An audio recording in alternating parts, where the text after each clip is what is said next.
Assalamualaikum warahmatullahi wabarakatuh. Suara saya apakah terdengar dengan baik? Bapak Ibu boleh pakai reaction thumbs up-nya. Baik, terima kasih. Waalaikumsalam, terima kasih. Nah, Bapak Ibu Sobat PPM dimanapun berada, apa kabarnya? Semoga baik-baik saja ya. Ini insya Allah dari berbagai daerah ya, bisa dijangkau ya dengan adanya virtual room ini. Lalu pesan kami adalah tetap jaga jarak, jangan lupa cuci tangan, dan jangan lupa pakai maskernya Bapak Ibu ya.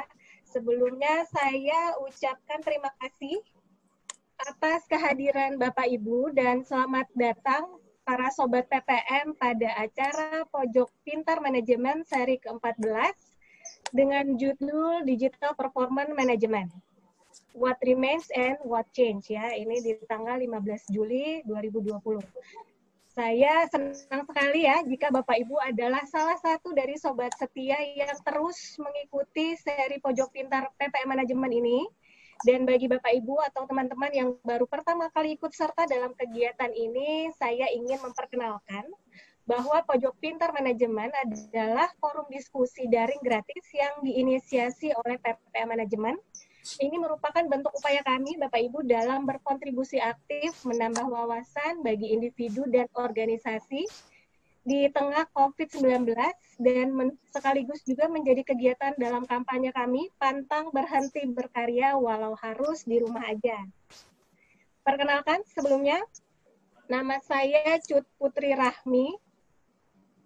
Saya dipanggil Cut di PPM Manajemen. Saya adalah salah satu core trainer dan konsultan di PPM Manajemen. Bidang keahliannya ada di Human Capital Management. Nah, saya akan membantu sesi Pojok Pintar Manajemen seri ke-14 kurang lebih sampai dengan jam 18 waktu Indonesia Barat ya Bapak Ibu. Kita akan mendengarkan bersama-sama paparan serta sambil berbagi pengetahuan juga, tips dan triknya, pengalaman. Kita sudah kedatangan 3 narasumber spesial kita hari ini, nanti saya perkenalkan satu persatu. Namun saya sampaikan terlebih dahulu sekilas informasi tentang profil PPM Manajemen. Nah, kami baru saja Bapak Ibu memperingati HUT PPM yang ke-53, tepatnya di tanggal 3 Juli kemarin. Tagline dan cita-cita kami menjadi solusi manajemen terintegrasi, mitra menjejak dunia. Nah, untuk mendukung hal tersebut, kami punya 9 layanan jasa konsultasi maupun pembelajaran. Nah, di antaranya ada program pengembangan eksekutif, ya. Di sini didukung oleh para trainer kami yang tersertifikasi. Juga ada program pembelajaran daring yang didukung oleh Learning Management System, ya, yang customize, menyesuaikan kebutuhan organisasi. Juga ada program pembelajaran Inggria ya dengan desain metode pembelajaran yang customize, juga dilengkapi para trainer dan coach kami yang profesional. Ada riset konsultasi juga, ini tidak hanya memberikan layanan solusi yang fit bagi organisasi, tapi kami juga memfasilitasi transfer knowledge Bapak Ibu selama berjalannya kegiatan riset dan konsultasi. Juga ada sekolah tinggi PPM. Di sini lulusannya tidak hanya dibekali hard skill, tapi juga soft skill-nya. Ada seminar konferensi, temanya kekinian, pembicaranya profesional juga berpengalaman. Lalu ada assessment SDM, di sini kami melayani secara profesional dan berintegritas. Juga saat ini kami didukung oleh rekrutmen seleksi yang berbasis daring.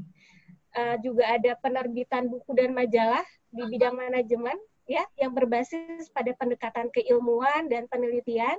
Nah, yang terakhir ya, ada lembaga sertifikasi profesi LSP PPM, ini berbasis SKKNI dengan asesor yang berkompeten ya.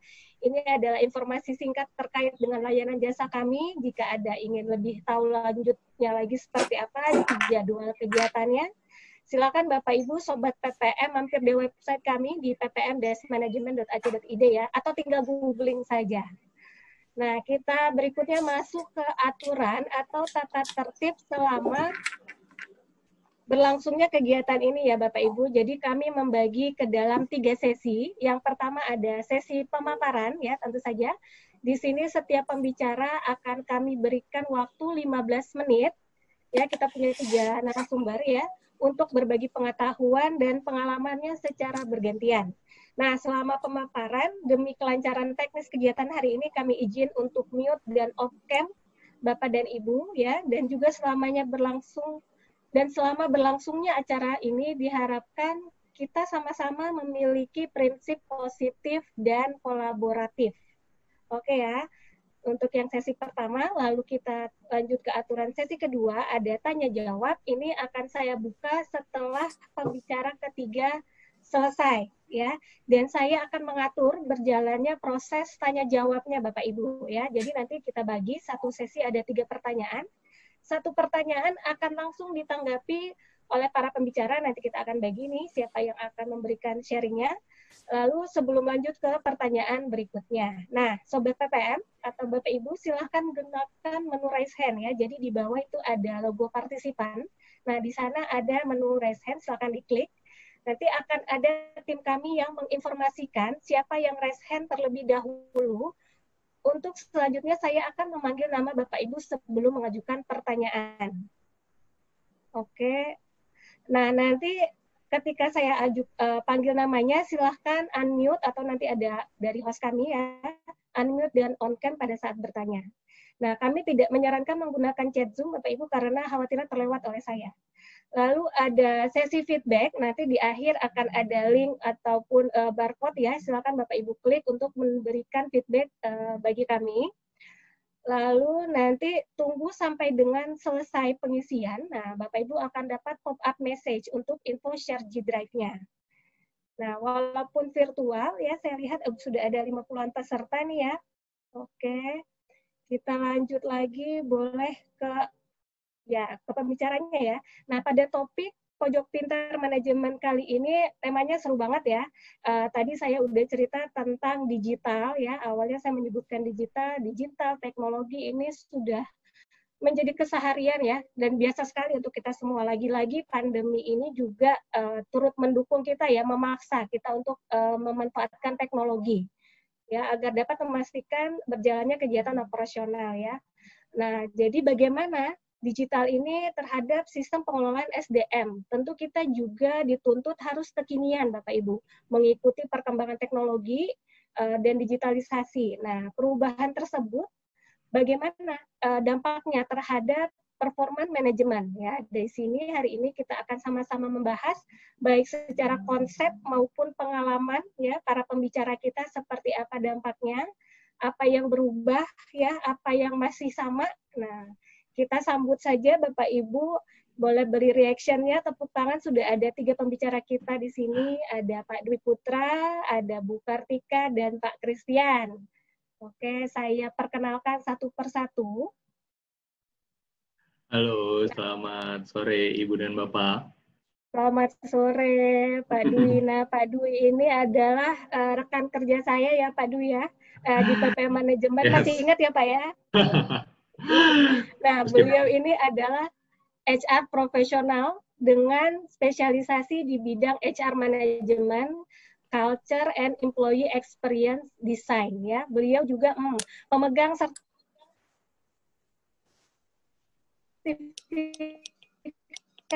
digital HR Specialist, dan beliau juga jago bahasa Korea ya Bapak ya.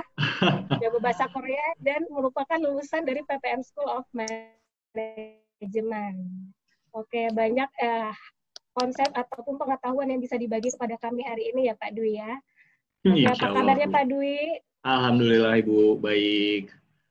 Baik, terima kasih atas kehadirannya. Lalu yang pembicara kedua, ada Ibu Kartika Akbaria. Oh, ini mungkin sudah cukup dikenal ya.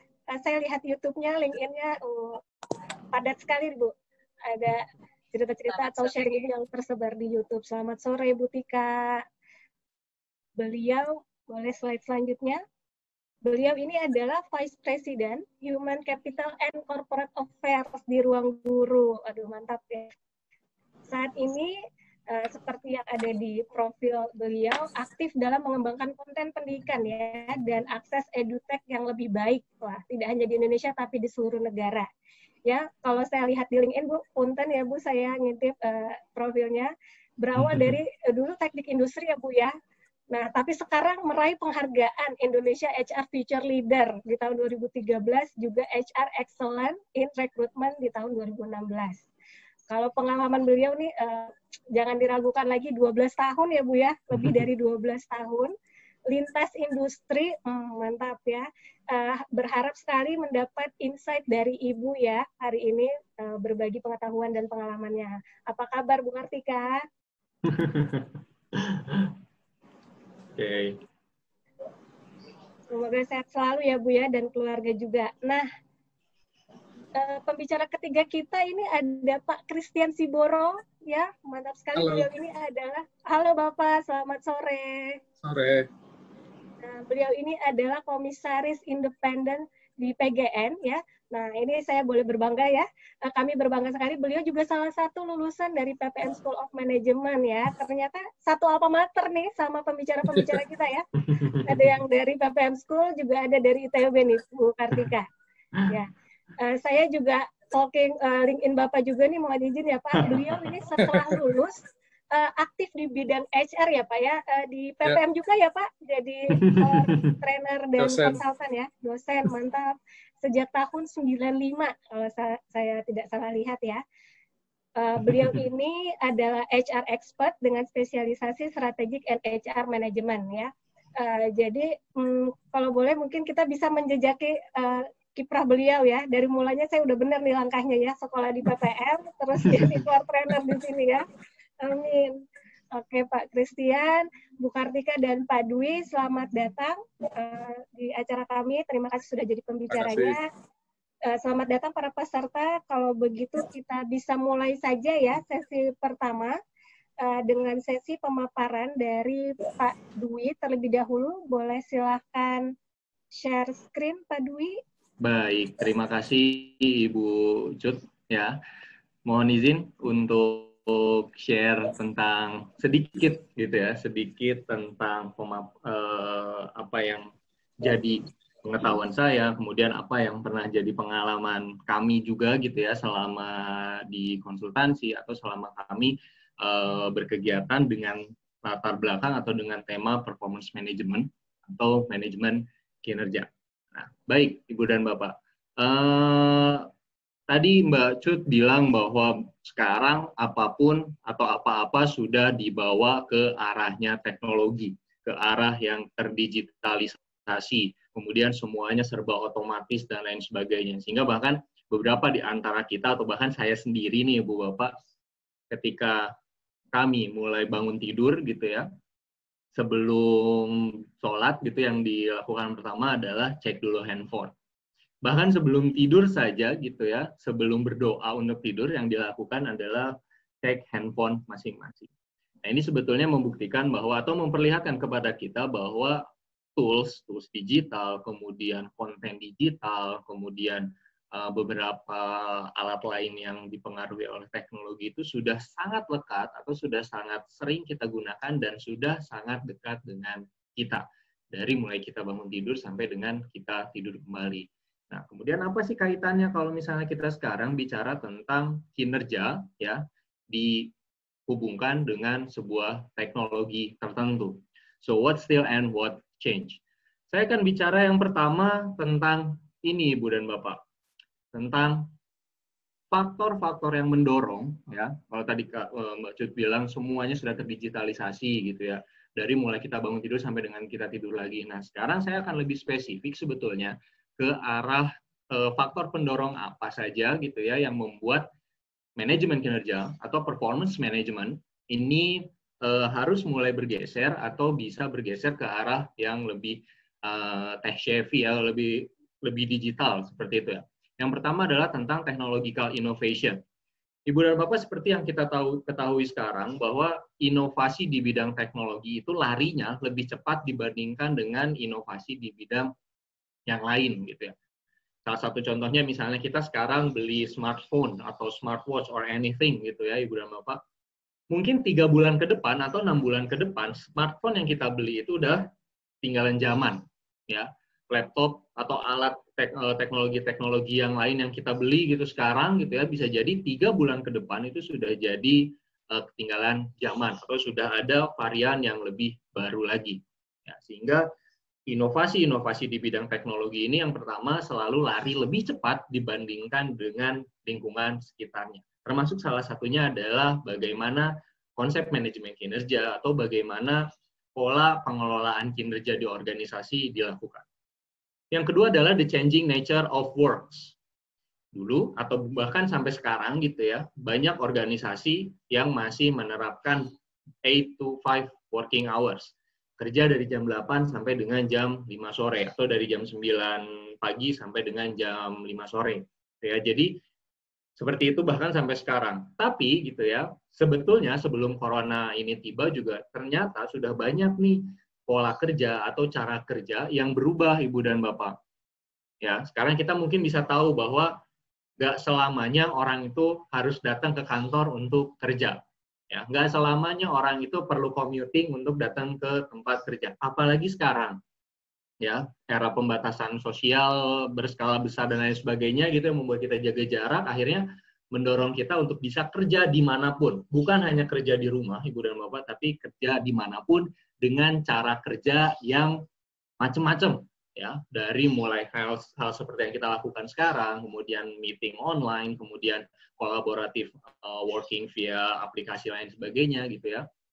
Jadi berbeda nih, kalau dulu mungkin orang harus datang ke tempat kerja untuk kerja, ya sekarang orang tuh bisa kerja di mana aja dengan media apapun. Digital transformation juga mendorong kita untuk merubah bagaimana cara kita mengelola, hingga yang sesungguhnya terjadi adalah seperti ini. Kita terkoneksi satu sama lain dengan pekerja yang lain, kita terkoneksi satu sama lain dengan pihak yang lain gitu ya dalam suatu jaringan tertentu. Tapi masalahnya performance management atau PM dilihat masih sebagai sesuatu yang sifatnya compliance. Udah deh, yang penting ada dulu lah. Yang penting ada dulu aja manajemen kinerjanya, penilaian kinerja dan seterusnya. Sehingga kurang dipandang sebagai aspek yang strategik di organisasi. Penilaiannya juga terkadang suka ada opini dan subjektivitas yang berdasarkan kepada intuisi. Jadi ketika biasanya saya mimpin ngajar atau saya datang ke klien, biasanya ini juga muncul nih ujaran-ujaran seperti ini. One size fit all, gitu ya. Satu standar diterapkan untuk seluruh jabatan di dalam organisasi, dan yang terakhir adalah time consuming. Sehingga yang sekarang terjadi ya adalah di sini nih. Ya, kita berturun-turun gitu ya, maksudnya bagaimana dari mulai standar kinerja korporat, dari mulai organisasi, kemudian diturunkan ke unit, kemudian ke individu. Itu masih berjalan sampai sekarang ya. Dan beberapa hal yang tadi saya sebutkan bahwa PM sering disebut sebagai compliance, opini yang masih tinggi, intuisi, and one size fit all juga ternyata masih banyak ditemukan di lapangan. Sementara kita sedang mengalami yang warna putih ini, Ibu dan Bapak. Technological innovation, changing nature of work, and digital transformation. Ya, jadi manajemen kinerja gitu ya sekarang mungkin bukan manajemen kinerja yang dulu lagi ya, tapi manajemen kinerja yang saat ini ya kita bisa melihat bentuk yang lainnya atau bagaimana mengelola kinerja yang terbarukan seperti saat ini yang didorong oleh tiga faktor tersebut: teknologi, changing nature of work, and digital transformation. Nah, saya mengutip dari salah satu konsep terkait dengan manajemen kinerja, Ibu dan Bapak, karena kebetulan saya juga ditugaskan untuk mengajar di Sekolah Tinggi Manajemen PPM, ya. Dan yang sedang Ibu dan Bapak saksikan ini merupakan siklus manajemen kinerja atau siklus pengelolaan kinerja yang disebutkan oleh Herman Aguinis pada tahun 2014. Dia bicara bahwa yang namanya kinerja itu sebetulnya yang namanya manajemen kinerja atau pengelolaan kinerja pada dasarnya terdiri dari 6 aktivitas. Dari mulai fase prerequisite sampai dengan performance renewal. Prerequisite adalah fase persiapan, Ibu dan Bapak, di mana kita melakukan pengumpulan data, kemudian kita benchmarking dengan data sebelumnya tentang perancangan kinerja. Kita masuk ke fase planning. Nah, planning ini adalah aktivitas yang mungkin Ibu dan Bapak ketahui bagaimana sebuah organisasi merancang objektif organisasi, merancang sasaran organisasi, kemudian diturunkan menjadi sasaran unit, kemudian menjadi sasaran individu, atau mungkin yang lebih familiar kita dengar dengan KPI atau KPI. Jadi itu sebetulnya merupakan sebuah produk atau sebuah keluaran dari aktivitas perancangan kinerja or performance planning. Fase kedua adalah execution, Ibu dan Bapak, di mana kita mengeksekusi apa yang sudah kita rencanakan. Di dalamnya ada aktivitas coaching, ada aktivitas mentoring, ada aktivitas konseling, gitu ya. Bagaimana caranya supaya kinerja yang dibebankan atau kinerja yang pekerjaan yang diberikan itu tetap on the track. Yang warna hijau adalah assessment atau yang biasa kita kenal dengan penilaian kinerja, Ibu dan Bapak. Ya, jadi penilaian kinerja simpelnya adalah membandingkan apa yang sudah kita rencanakan di fase. Dan terakhir ada yang warna orange adalah review. Ya, kita memberikan tindak lanjut sebetulnya.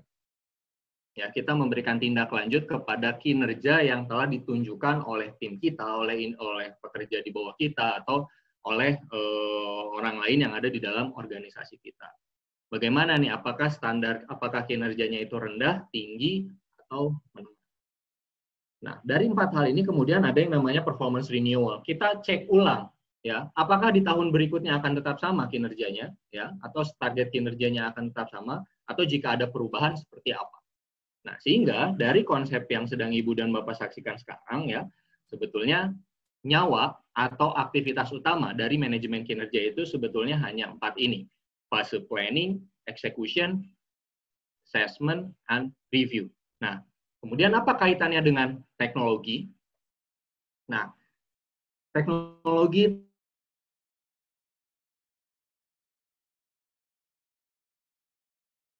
sebagainya. Nah, di dalam framework yang Ibu sedang Bapak lihat sekarang, ya, yang namanya manajemen kinerja itu sekarang mulai dibungkus dengan teknologi-teknologi yang kekinian, gitu ya. Teknologi dari mulai pencatatan data, dari mulai nudge atau dari mulai kepakaran, gitu ya. Kemudian teknologi yang bisa mempermudah kita mencatat, ya, so rather than kita ngetik, kita bisa hanya dengan voice dan lain sebagainya seperti itu. Ya, jadi teknologi sebetulnya membungkus bagaimana aktivitas manajemen kinerja ini dilakukan di organisasi. Lantas apa kaitannya dengan pola kerja yang baru seperti saat ini yang kita ketahui? Kita bisa kerja di mana saja, kita bisa kerja kapanpun, kita bisa kerja dengan siapapun, Ibu dan Bapak. Atau secara spesifik kita bisa juga mungkin mengenal istilah yang namanya sprint, scrum, and agile working. So we can work everywhere, kita bisa kerja kapanpun, dimanapun, bahkan kita bisa kerja dengan siapapun yang ada di luar Indonesia.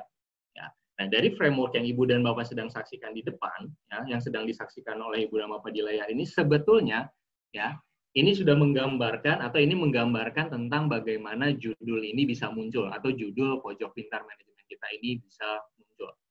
Karena teknologi itu sebetulnya dijadikan sebagai enabler dari siklus manajemen kinerja dan bagaimana nature of digital works itu dilakukan. Teman-teman yang kerja di dunia digital mungkin sangat mengenal istilah yang namanya sprint, scrum, agile, dan lain sebagainya. Nah, teknologi dalam hal ini atau dalam konteks ini digunakan sebagai enabler, ya, atau sebagai penghubung. Bagaimana caranya manajemen kinerja itu bisa membantu teman-teman yang punya pola kerja sprint, scrum, agile, dan lain sebagainya. Ya, sebetulnya gambar ini menjelaskan tentang itu, Ibu dan Bapak.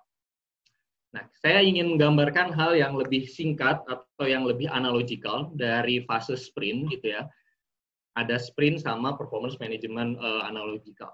Saya akan ceritakan seperti ini, Ibu dan Bapak. Sebetulnya, sprint itu adalah 5 aktivitas yang dilakukan selama 5 hari kerja untuk menemukan sebuah solusi. Nah, apa sih kaitannya dengan ketika kita melakukan manajemen kinerja?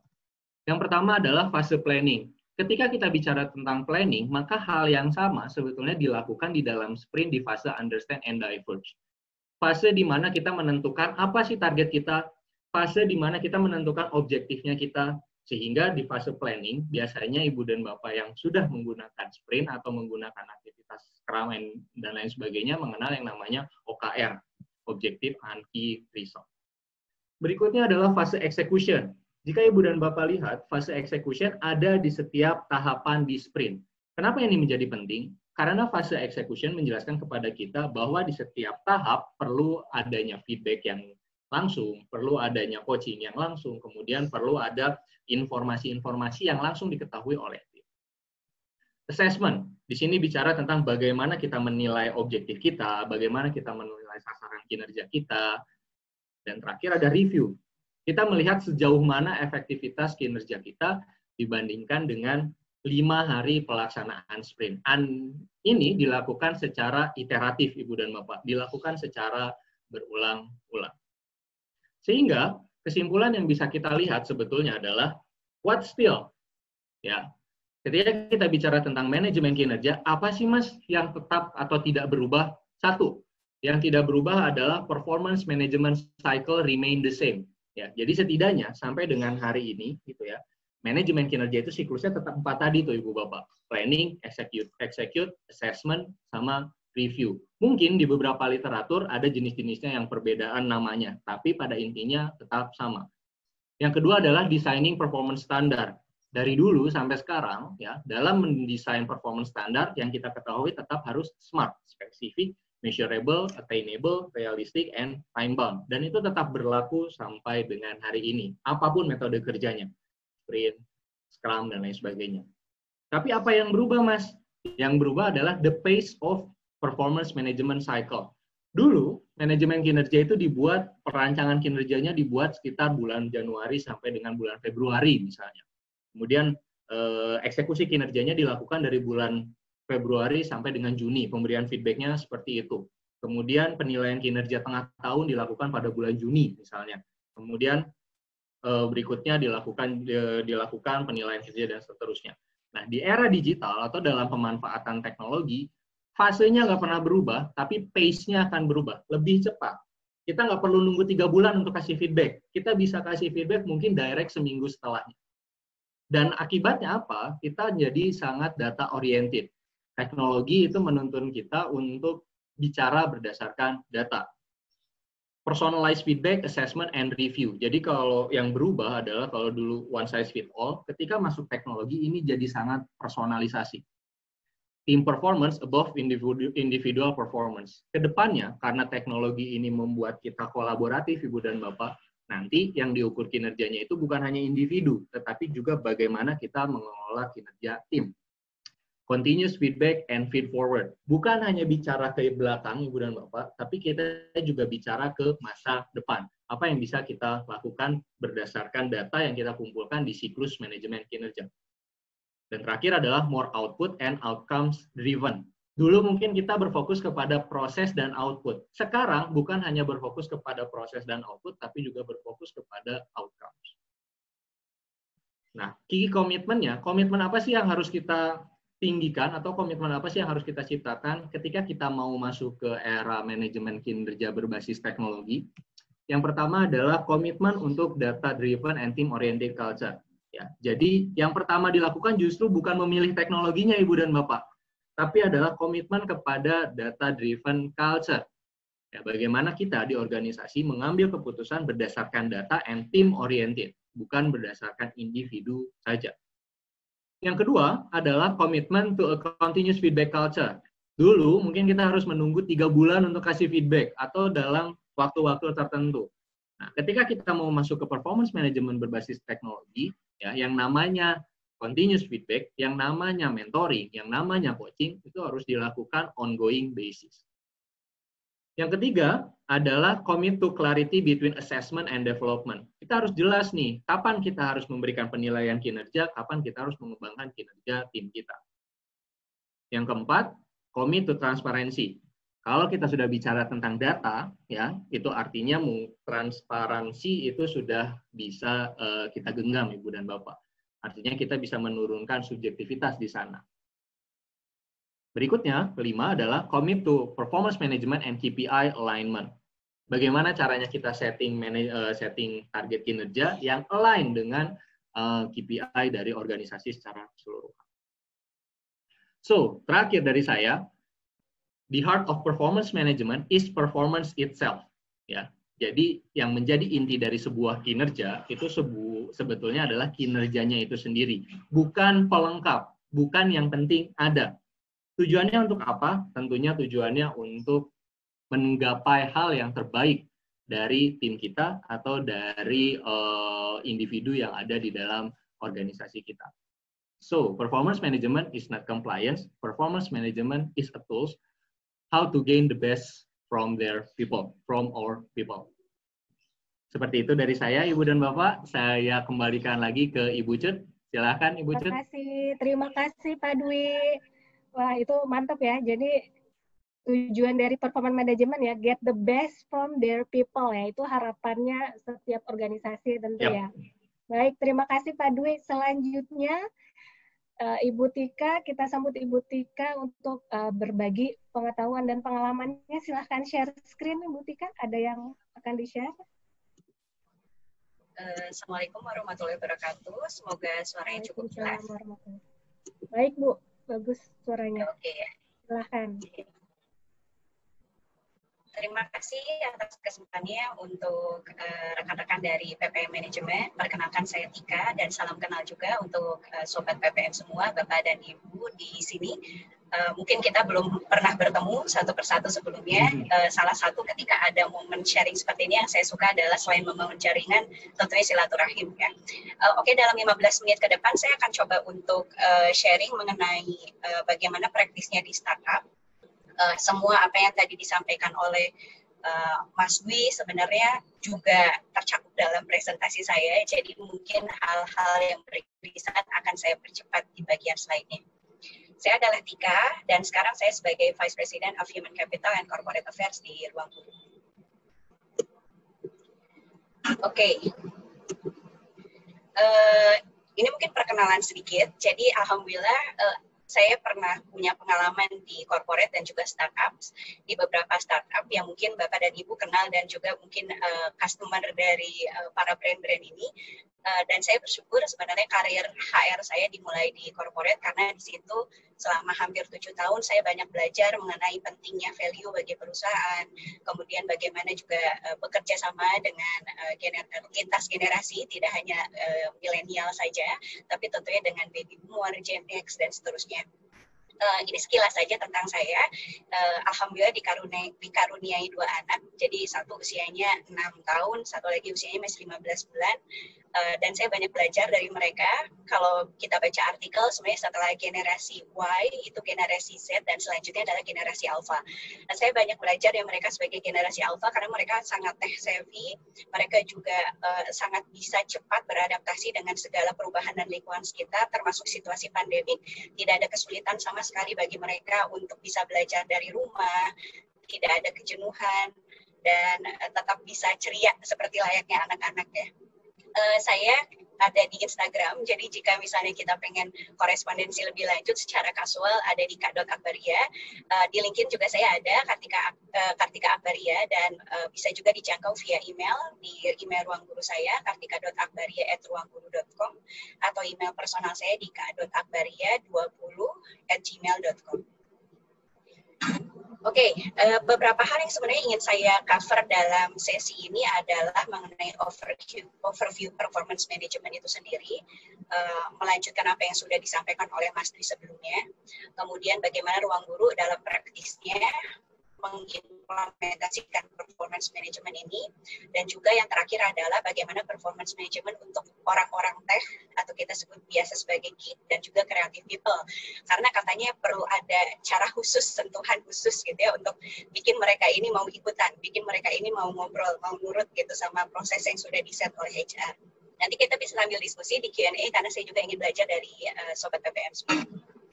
Oke, kenapa performance management itu penting dalam sebuah organisasi? Sekilas saja, mereview sedikit, refresh lagi. Kalau misalnya kita tidak tahu sebenarnya apa yang kita ukur, akhirnya kita tidak bisa tidak bisa melihat bagaimana pencapaian kita. Gitu. Jadi dengan adanya cycle performance management, kalau tadi Mas Dwi mengulas, mulai dari persiapan, prerequisite, kemudian sampai tahap review. Di tengah proses ada proses goal setting gitu ya. Nah, performance management penting end-to-end prosesnya untuk memastikan bahwa kita bisa mengukur apa yang ingin kita capai. Jadi kita tentukan terlebih dahulu target kita, kemudian kita evaluasi secara berkala, dan akhirnya kita ukur di akhir periode atau di akhir waktu yang sudah kita tentukan. Performance management juga sebenarnya membantu antara karyawan, antara employer, dan juga menyelaraskan semua resources yang dimiliki di internal perusahaan untuk kemudian bersama-sama menuju company strategic objective. Karena dengan adanya performance management, khususnya di bagian goal setting, saat ini sudah sangat common practice, terbuka, transparan, apa sih yang sebenarnya menjadi tujuan dari perusahaan. Dengan tahu apa yang menjadi tujuan perusahaan, tentunya semua bisa berpartisipasi aktif, berkontribusi, dan juga menawarkan apa yang bisa saya lakukan untuk bisa berkontribusi terhadap tujuan perusahaan. Yang ketiga, dengan adanya performance management juga memungkinkan manajer untuk memberikan rekognisi atau penghargaan kepada tim membernya secara cepat.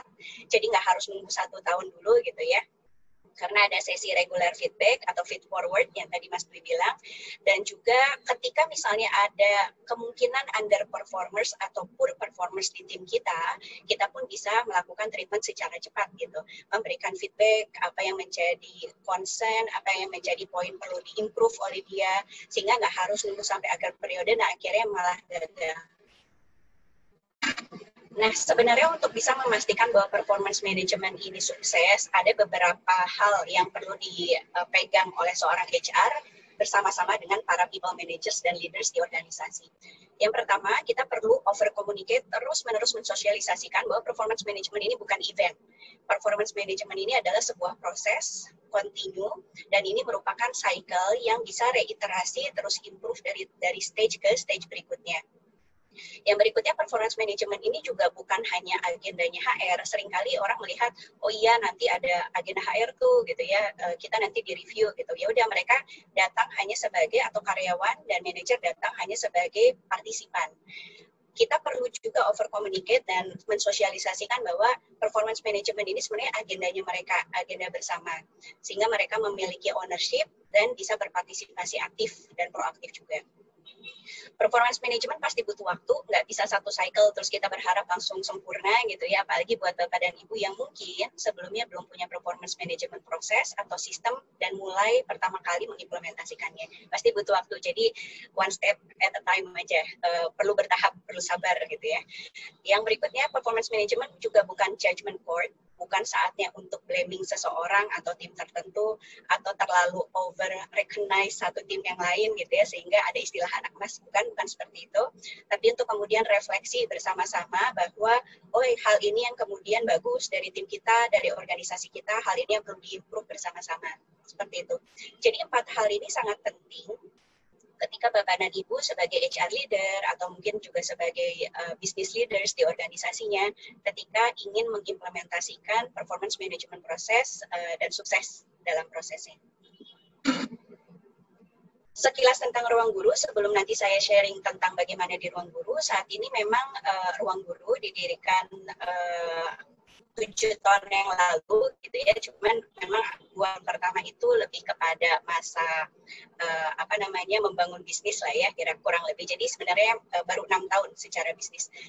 Misi kami tetap sama dari awal berdiri sampai saat ini, yaitu memberikan akses yang setara menuju pendidikan bagi semua orang di Indonesia, dan bahkan sekarang juga sudah diperluas, tidak hanya di Indonesia, tapi juga di Asia Tenggara melalui teknologi.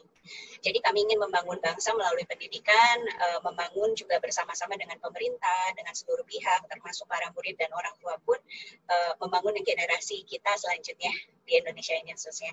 Dan Ruang Guru sendiri sebenarnya bukan hanya aplikasi Ruang Guru, jika Bapak dan Ibu mungkin sudah pernah mendownload atau anaknya menggunakan Ruang Guru, tapi kami juga ada beberapa tawaran lainnya seperti misalnya Skill Academy, Ruang Kerja, dan seterusnya. Saya tidak akan bahas tentunya, tapi ini hanya ingin memberikan informasi saja bahwa Ruang Guru di Indonesia sudah ada beberapa layanan disesuaikan dengan kebutuhan, dan kami pun saat ini terbuka untuk mengajak mitra-mitra dari eksternal menjadi freelance gitu ya, menjadi profesional trainer di internal kami, dan ini sifatnya crowdsourcing aja gitu ya. Kita lagi-lagi kembali kepada misi utama bahwa kita ingin membangun bangsa melalui pendidikan. Saat ini kami pun ada di Vietnam dan juga di Thailand, tapi memang brandnya bukan Ruang Guru. Di Vietnam namanya Kien Guru dan di Thailand namanya Startdi. Tapi sebenarnya itu adalah bagian dari keluarga besar Ruang Guru. Yang menarik memang, saya juga kaget waktu pertama kali join Ruang Guru, ternyata total full-time employee-nya sudah 4.000-an orang. Menarik gitu ya, dan ini memang lebih dari 90%-nya adalah milenial. Mereka pun kurang lebih 60%-nya itu di bawah usia 30 tahun. termasuk co-foundersnya pun di bawah usia 30 tahun. Kita punya 1.500 orang sales troop dan 500 orang yang merupakan content team members yang merupakan tim inti kami. Dan kami juga punya mitra sebanyak ribuan orang, tutors dan professional partners gitu. Jadi dari sini tentunya terlihat bahwa performance management penting karena mengelola 4.000 orang, melayani mereka, memastikan mereka produktif, men-treat performers dan juga top performance menjadi challenge tersendiri buat HR di Ruang Guru. Sekilas mengenai performance management cycle, ini sebenarnya sama dengan apa yang Mas sudah sampaikan, bahwa performance management cycle itu ada tadi ya ada 6 tahap utama, tapi sebenarnya intinya ada 4. Tapi kalau di saya gitu ya, ketika ini akan nyambung dengan slide berikutnya, sebenarnya ada 3 gitu, mulai dari goal setting, kemudian feedback monitoring, dan juga review and appraisal. Nah, setiap tahap ini memang perlu menyiapkan infrastruktur, data, dan juga prosesnya itu secara solid sebelum kita pastikan akan meroll out performance management cycle end-to-end spektrumnya. Nah, kenapa goal setting ini penting dan juga sering ada perdebatan KPI atau OKR atau yang lain gitu ya. Sebenarnya nggak ada yang salah. Bisa KPI, bisa OKR, tergantung nature of work-nya. Kalau memang pekerjaannya itu adalah sesuatu yang memang targetnya sudah jelas ingin tercapai di X misalnya, atau misalnya lebih kuantitatif, pekerjaannya lebih sifatnya repetitif, KPI lebih cocok. Tapi kalau misalnya buat, kenapa saya tampilkan OKR, karena untuk teman-teman di creative workers gitu, mereka tuh tidak bisa selalu kuantitatif, kadang harus kualitatif, sangat dinamika gitu, kemudian juga sebagai sesuatu yang menjadi motivation tools buat mereka. Makanya kalau di Ruang Guru, untuk geek dan creative workers itu kita gunakannya OKR instead of KPI. Nah, dengan adanya goal setting yang solid sejak awal, ada ekspektasi clear sejak awal antara people manager dan team member, tentunya itu akan membuat mereka lebih engage dan juga memiliki ownership yang lebih tinggi terhadap perusahaan. Jadi sangat penting tahapan goal setting ini. Feedback dan monitoring juga penting, termasuk tadi ya feed forward, dan yang paling penting juga di tahap ini sebenarnya tidak hanya dilakukan 3 bulan sekali, apalagi 6 bulan atau 1 tahun sekali, tapi bagaimana kemudian bisa dilakukan secara reguler. Paling bagus sebenarnya 1 bulan 1 kali, tapi jika tidak memungkinkan mungkin misalnya 2 bulan 1 kali gitu ya, atau dalam level tertentu mungkin setiap quarter 1 kali, misalnya seperti itu di company level. Nah, tapi kayak sales bisa jadi 1 minggu 1 kali, lagi-lagi tergantung dari kebutuhan dan nature of-nya. Kenapa feedback session ini menjadi lebih penting? Ada salah satu artikel dari Gallup gitu ya, hasil research-nya bahwa dengan memberikan feedback session yang lebih intens, maka karyawan itu akan menjadi lebih termotivasi dan mereka juga akan mengerjakan outstanding work itu 3,2 kali lebih, kemungkinannya lebih besar gitu, karena kita memberikan intensif feedback yang positif maupun yang developmental. Jadi mereka tahu bahwa oh yang ini ternyata baik, inilah yang diekspektasikan oleh people manager dan company, yang ini ternyata saya harus improve gitu. Maka mereka pun terus improve dari waktu ke waktu. Dan yang terakhir ada review dan appraisal. Tahap ini juga penting. Jadi di review dan appraisal ini lagi-lagi bukan ajang untuk saling menyalahkan gitu ya, atau terlalu over recognize gitu, tapi lebih kepada diskusi bahwa oke, secara company level kita sudah mencapai atau belum.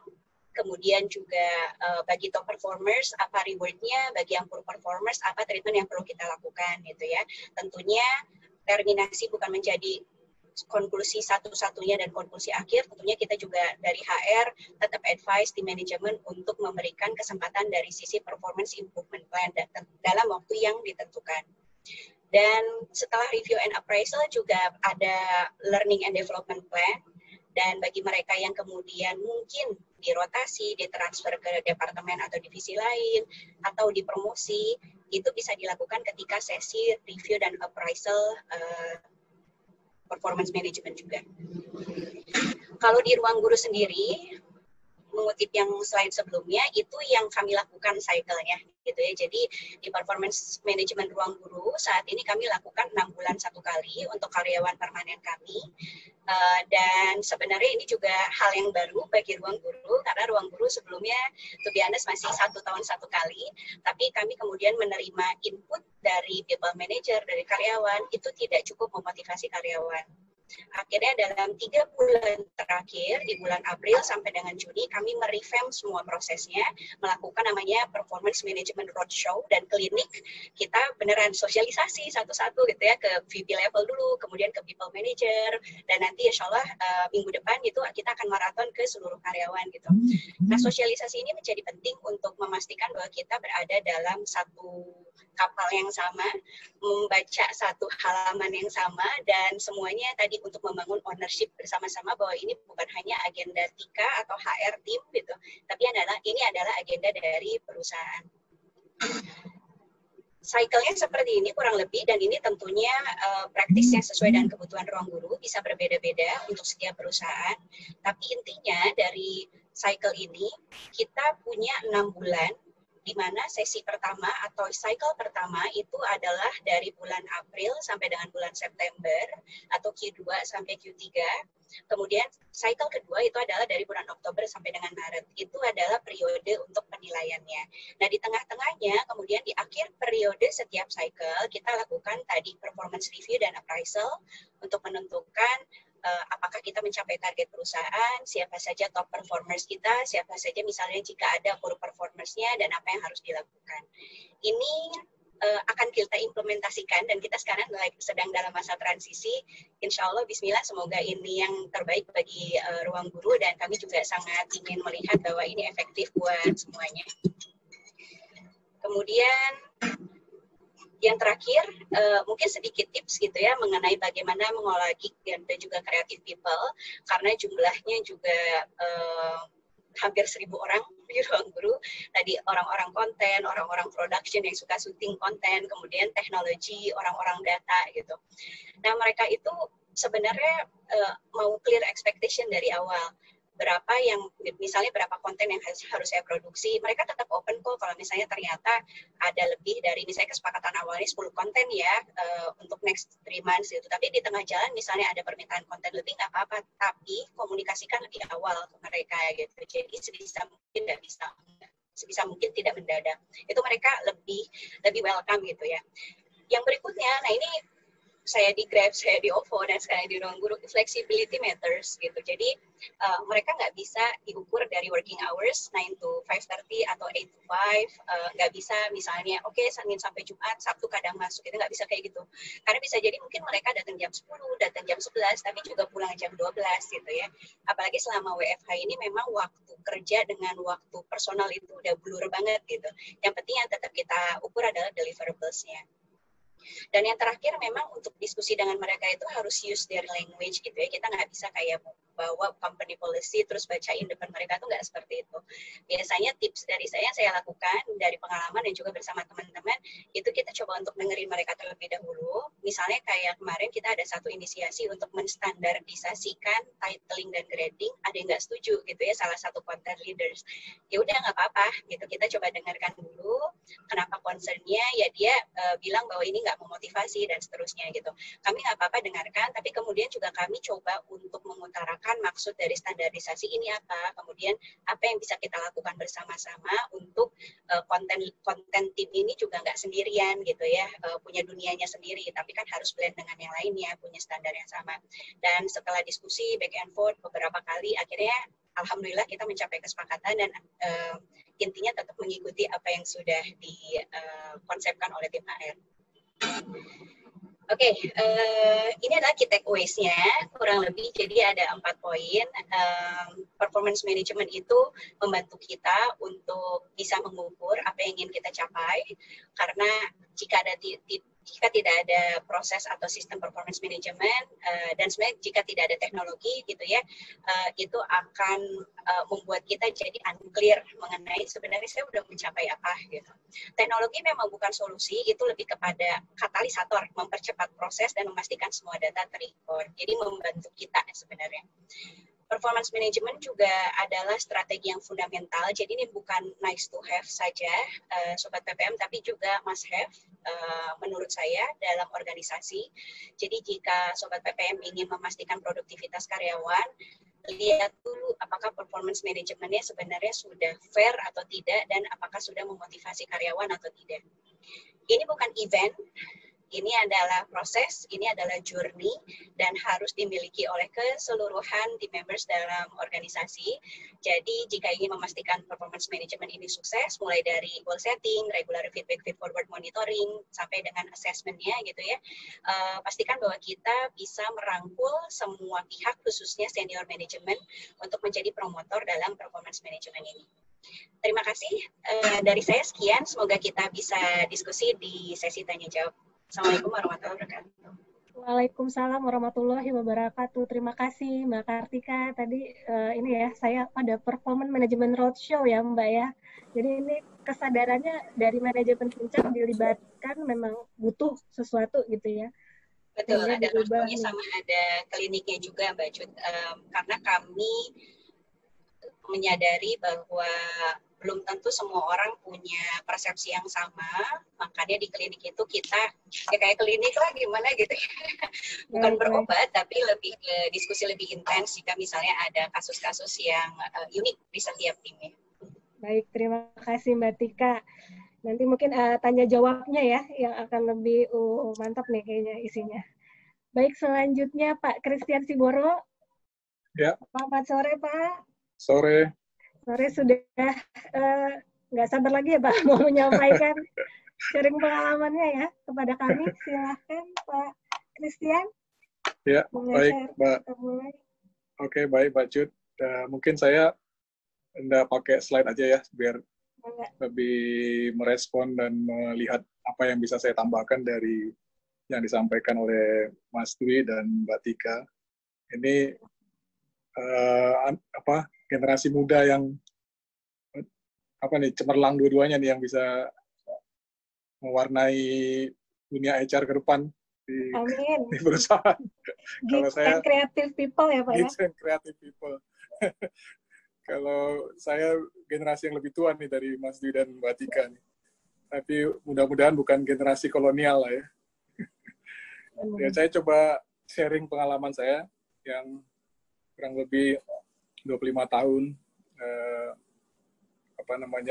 udah mengenyam banyak pengalaman di berbagai situasi, berbagai perusahaan.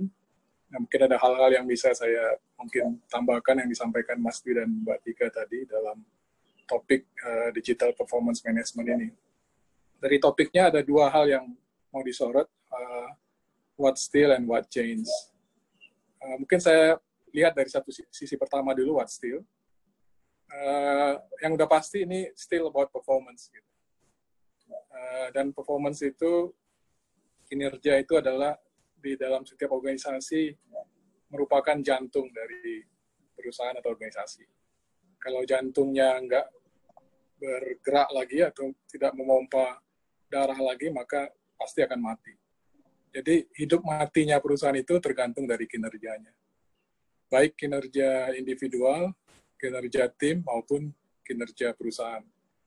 Jadi concern terhadap performance itu tidak akan pernah berubah, karena itu yang menentukan going concern-nya dari perusahaan, bagaimana dia bisa increase value dari perusahaan, bagaimana bisa dia value-nya itu untuk shareholder, employee, communities, dan sebagainya. Gitu. Jadi value added-nya itu akan tergantung dari kinerjanya. Dan it never will be changed. Gitu. Dia akan tetap seperti itu. Yang kedua, yang saya lihat juga akan tetap menjadi penting dalam aspek performance management ini adalah bagaimana itu dimonitor, lalu diukur, dan kemudian bagaimana itu ditingkatkan. Jadi monitor, measure, dan improvement itu akan tetap menjadi fokus. Kalau dulu, nanti masalahnya adalah pace-nya ya, yang berubah gitu. Tapi tetap perusahaan, tim, individu harus tetap bisa memonitor, memeasure, dan mengimprove kinerjanya. Ya tadi Mas Dwi sudah sampaikan juga problem-problemnya dalam measurement, ada subjectivity dan sebagainya. Ya, itu akan tetap menjadi bagian polemik atau kompleksitas dari performance management. Nantinya akan kita lihat bagaimana digital atau teknologi bisa membantu untuk membuat proses itu lebih baik. Yang ketiga yang saya lihat adalah tetap juga akan fokusnya kepada people. Karena kalau kita bicara performance, at the end of the day, it's about people. Nah, di people ini tetap bagaimanapun situasinya atau perubahan yang ada, people tetap ada motivasi di dalam dirinya, dan tetap ada culture di sekitarnya. Jadi itu akan influence bagaimana kita mengelola kinerja karena ada culture, ada motivation. Nah, bagaimana itu bisa di-manage culture dalam organisasi, dalam tim, dan juga motivasi di dalam dirinya sehingga kinerja yang diharapkan itu tetap bisa baik dan meningkat sesuai dengan ekspektasi perusahaan. Nah, kalau kita bicara people, maka yang still juga akan tetap diperlukan juga adalah kalau kita bicara performance, berarti itu tentang kompetensis, capability dari people-nya. Jadi, nah ini nanti akan menarik perubahan apa di sisi capability dan kompetensi ini. Tapi tetap kita esensinya memerlukan competent people atau capable people supaya performance-nya bisa meningkat. Nah, itu 4 hal yang saya lihat akan tetap perlu menjadi perhatian dalam performance management. Kalau tadi mengenai cycle dan sebagainya, udah saya nggak perlu mengulang lagi, udah paling mantep lah itu Mas Dwi dan Mbak Tika ya. Tapi esensi yang tadi 4 itu yang saya lihat akan tetap harus perlu diperhatikan. Nah, sekarang yang kedua, what changes? Nah, ini menarik. Dengan fokus terhadap 4 hal itu, apa yang akan terjadi dalam era sekarang, perubahan ke depan, yang perlu kita pahami supaya kita tetap bisa mengelola 4 yang tadi yang saya sampaikan tadi. Pertama yang berubah itu tentu dynamic environment. Lingkungan bisnis itu berubah dengan cepat. Tidak lagi seperti di zaman saya masuk kerja pertama kali, tapi jauh sekali berubah dengan sekarang ini. Ada yang bilang VUCA lah dan sebagainya. Speed changes, disruption, itu akan sangat berpengaruh terhadap pengelolaan manajemen kinerja. Dulu banyak pendekatan statik, pendekatan periodik. Sekarang ini udah sangat sulit itu diharapkan karena semakin hari semakin kenceng dan semakin singkat cycle-nya terjadi perubahan, disruption. Nah, ini tentu kalau environment yang berubah secara dinamis dan sangat cepat, apalagi seperti sekarang ini, tiba-tiba semua anjlok gara-gara COVID, pandemi, itu tentu menuntut tadi itu aspek di people-nya, di kompetensinya akan berubah juga tuntutannya. Sekarang ini ada yang dikenal konsepnya memerlukan dynamic capabilities. Baik secara organisasi perlu dynamic capabilities, maupun secara mikro di tingkat tim maupun individu, sangat dituntut untuk bisa memiliki dynamic capabilities. Apa itu dynamic capabilities? Paling tidak kata para ahli ada 3 hal yang perlu dikembangkan, yaitu sensing capabilities, seizing capabilities, dan transforming capabilities. Jadi bagaimana kita bisa secara cepat, secara tepat dan akurat men-sense perubahan yang terjadi, lalu kita seizing, kita lihat apa yang perlu di-capture untuk dimanfaatkan dan di-combine dengan yang kita miliki atau menambah portfolio kompetensi di diri kita atau di internal perusahaan kita, lalu dengan cepat juga melakukan transformasi sehingga perusahaan kita tidak ketinggalan atau obsolete. Ada dynamic capabilities ini more and more sekarang semakin penting dan semakin dituntut. Nah, dengan kondisi itu, dengan environment yang semakin dynamic, yang tadi saya katakan sangat cepat berubah, cycle-nya sangat pendek, maka yang diperlukan sekarang itu yang tadi saya katakan monitor, measure, improvement itu menjadi harus cepat. Itu kalau diistilahkan sekarang ini harus dilakukan secara push. Ya, kayak kita kalau ada yang runner gitu kan, dia selalu pakai Garmin atau apa, selalu dengan detik demi detik dia bisa lihat kinerja dia dalam lari, pulse-nya. Nah, perusahaan harus mulai melakukan pola yang seperti itu juga. Bagaimana transformasi, melakukan pulse monitoring, measurement, dan improvement. Jadi, karena tadi itu, karena environment-nya berubah dengan cepat, set of competencies-nya bisa-bisa obsolete dan harus dirubah dengan cepat, sehingga bagaimana kita bisa mendetek itu secara cepat sehingga tidak ketinggalan dan obsolete. Flexibility menjadi kunci. Ya. Di satu sisi tadi yang disampaikan oleh Mbak Tika juga tadi saya perhatikan, perlu clarity, tapi di satu sisi kadang-kadang environment tuh nggak punya kejelasan. Dan harus ada flexibility untuk segera berubah.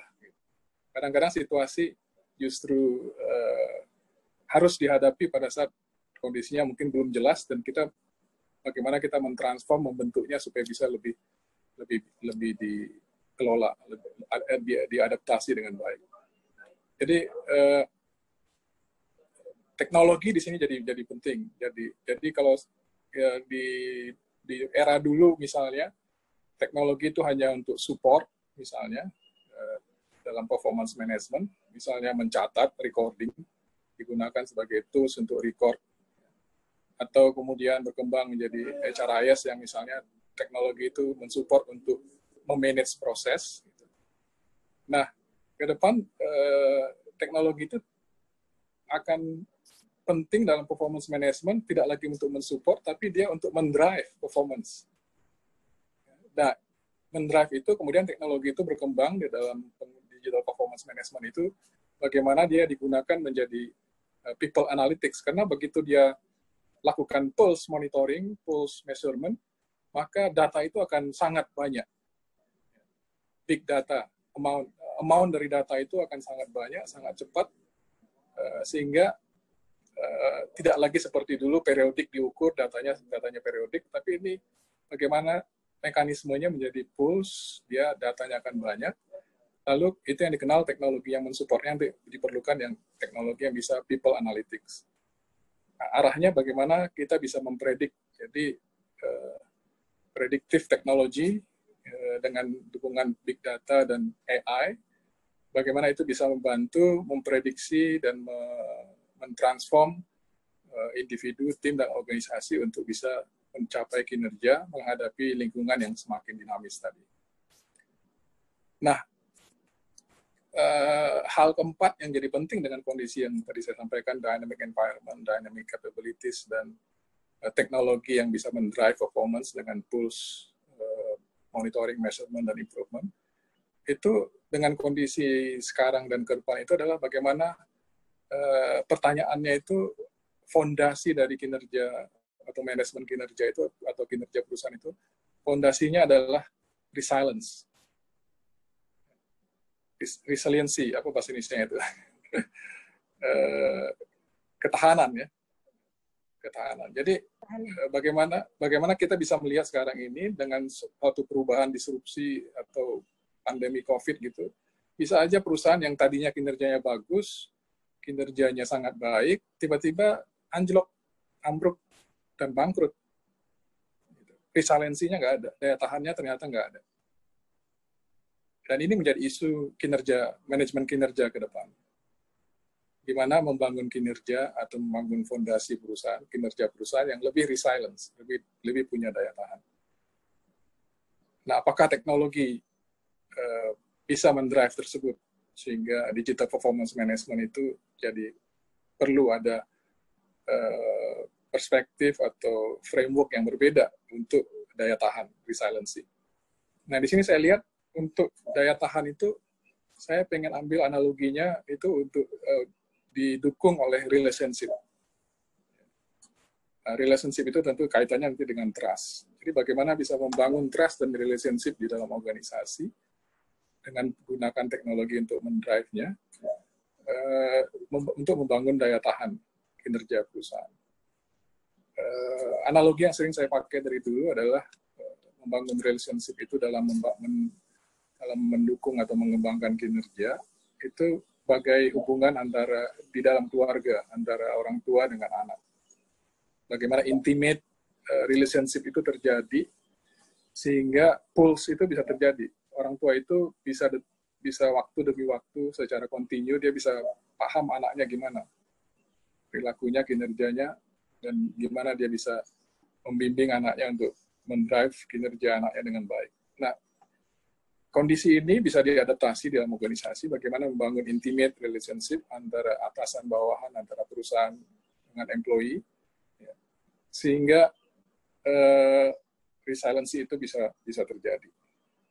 Nah, ini tidak mudah tentunya karena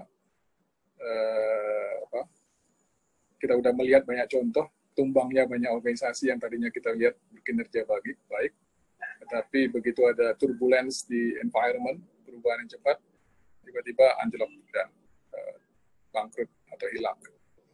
Nah, tapi esensinya bagaimana digital performance management ke depan dengan teknologi menjadi driver utama untuk membangun pola yang berbeda dengan tools dan predictive technologies, membantu untuk kinerja individu, tim, dan organisasi, sehingga lebih memiliki resiliency dengan dasarnya adalah trust dan relationship yang intimate antara atasan bawahan, perusahaan, dan karyawan.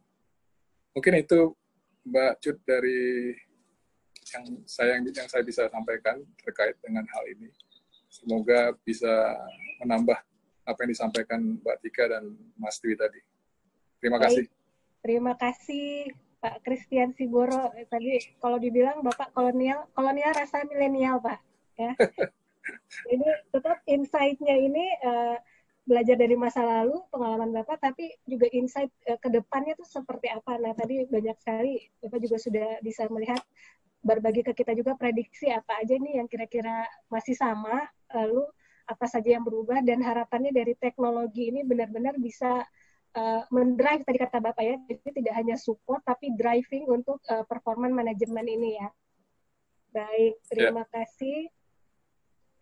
Selanjutnya, seperti yang tadi saya sampaikan, pada saat tadi kita masuk ke sesi yang kedua, ada sesi tanya-jawab. Ini saya buka sesi tanya-jawab. Dari hostnya belum ada yang, apakah? Ya, silahkan jika ada pertanyaan. Boleh gunakan raise hand-nya. Oke, saya coba ini dulu ya Pak ya. Tadi saya mau bertanya nih Bapak dan Ibu. Kalau boleh sharing pengalamannya, tadi saya menariknya tadi yang Mbak Tika tuh salah satunya ini yang dipraktekkan waktu saat performance management roadshow itu Mbak. Kan itu datang awareness-nya itu kan dari manajemen ya Mbak ya. Maksudnya kalau untuk perusahaan-perusahaan yang sudah lama berdiri ya tadi ya, performance manajemen itu menjadi suatu rutinitas ya.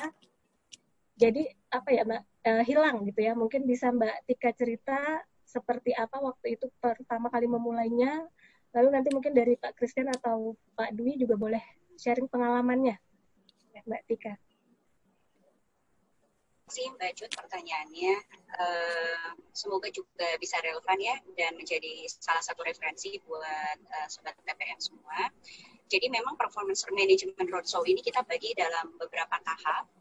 Tahap yang pertama itu kita lakukan, justru kita engage pertama kali itu adalah senior management. Jadi senior management ini bahkan kita kalau nggak salah ada 2 kali intensive meeting ya. Yang satu dengan seluruh manajemen, yang kedua manajemen dan juga co-founders kami, Iman dan Belva gitu. Nah di situ kita sampaikan kepada tim manajemen bahwa ada kebutuhan untuk mereview kembali manajemen kinerja kita. Kenapa gitu ya? Kita lakukan riset internal, kita juga mengambil referensi dari external research juga gitu. Dan kemudian memaparkan bagaimana proposal dari tim human capital and corporate affairs untuk revamp performance management system ini. Nah dari meeting pertama kami mendapatkan input gitu. Jadi tadi saya sangat setuju dengan apa yang disampaikan oleh Mas Dwi. Sebenarnya performance management itu juga di balik layar itu persiapannya perlu sangat matang gitu ya. Misalnya performance management itu bukan sekadar kita tentukan target yang mau dicapai atau misalnya nanti pada akhir periode kemudian karyawan dinilai, Tapi setelah dinilai terus apa gitu kan?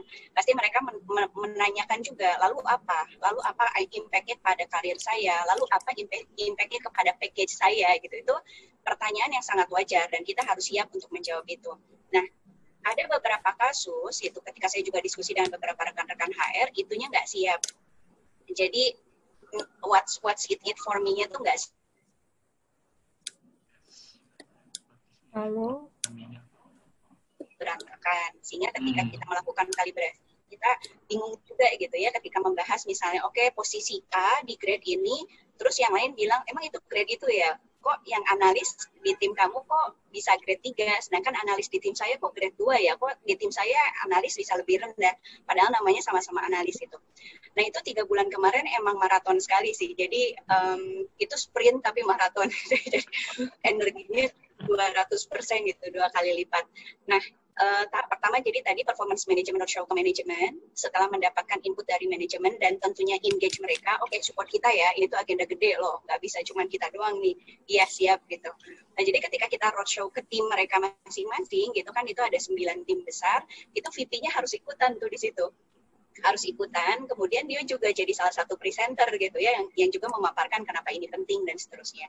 Itu tahap kedua kita lakukan performance management roadshow itu ke people manager, second sama third layer dari para VP. Jadi basically itu head sama senior manager and manager level gitu.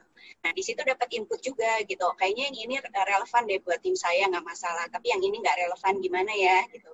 Nah itu kita coba gather input, dan jika ada concern yang memang sangat signifikan, kita akan get back to them dulu sebelum nanti kita sosialisasi ke working level. Nah baru tahap ketiga itu working level, dan baru akan dilakukan rencananya insya Allah mulai minggu depan gitu. Jadi kita ada 3 step itu sih Mbak Jun. Baik, terima kasih Mbak Tika.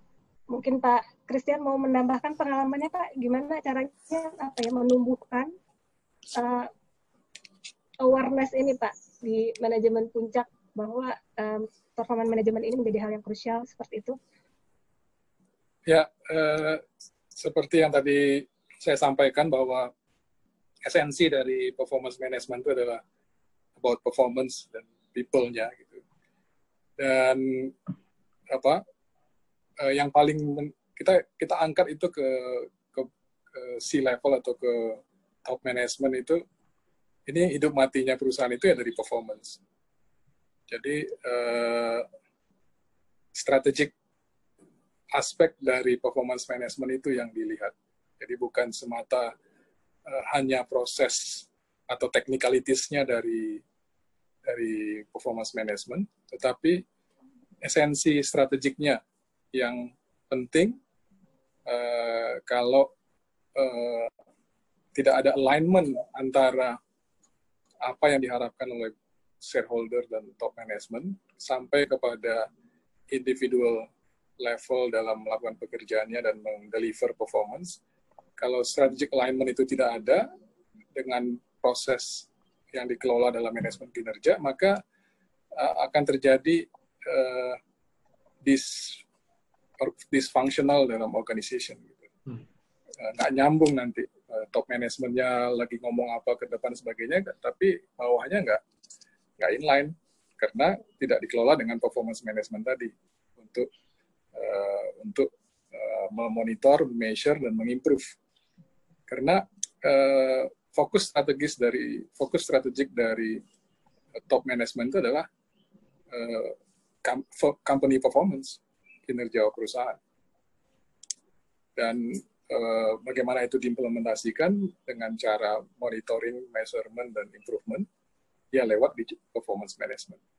Jadi ada strategic needs-nya, kenapa itu diperlukan. Nah itu yang perlu dibangun awareness-nya, sehingga why we need performance management di level, di semua, sebenarnya nggak hanya top management, di semua level, bahwa ada strategic aspek dari performance management ini. Mungkin itu, Mbak Jun. Terima kasih, Pak Christian. Mungkin Pak Dwi mau menambahkan? Ya, Mbak. Terima kasih. Kalau dari saya justru betul. Saya akan lihat dari sudut pandang konseptualnya justru ya. Ketika tadi Mbak Tika bicara tentang praktis, Pak Christian juga tentu bicara tentang praktis, bahwa sebetulnya gitu betul esensi yang dibawa oleh manajemen kinerja itu sebetulnya adalah yang paling atas itu adalah pandangan strategi ya.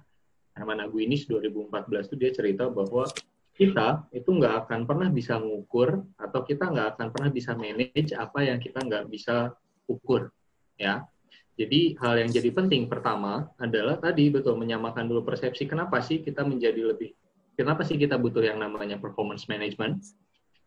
Satu, kemudian yang kedua karena sekarang gitu ya di era teknologi sama di era digital gitu ya pola komunikasinya tentang hal itu mungkin bisa ditingkatkan dulu. Mungkin kita masih melihat bahwa ketika kita share KPI tahunan atau share tentang objektif tahunan semua orang dikumpulin di dalam satu ruangan kita paparkan oh ini target dan lain sebagainya.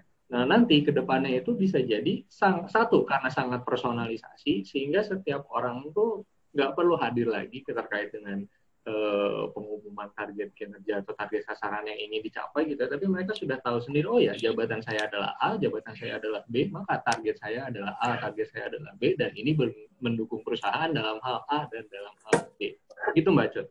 Baik, terima kasih Pak Dwi, Pak Christian, dan Mbak Tika. Nah ini saya mengingatkan kembali teman-teman untuk yang mau bertanya silahkan raise hand, ada di logo partisipan di bawah ya, ada mute, stop video, security. Nah itu ada partisipan, silahkan diklik. Nah nanti di situ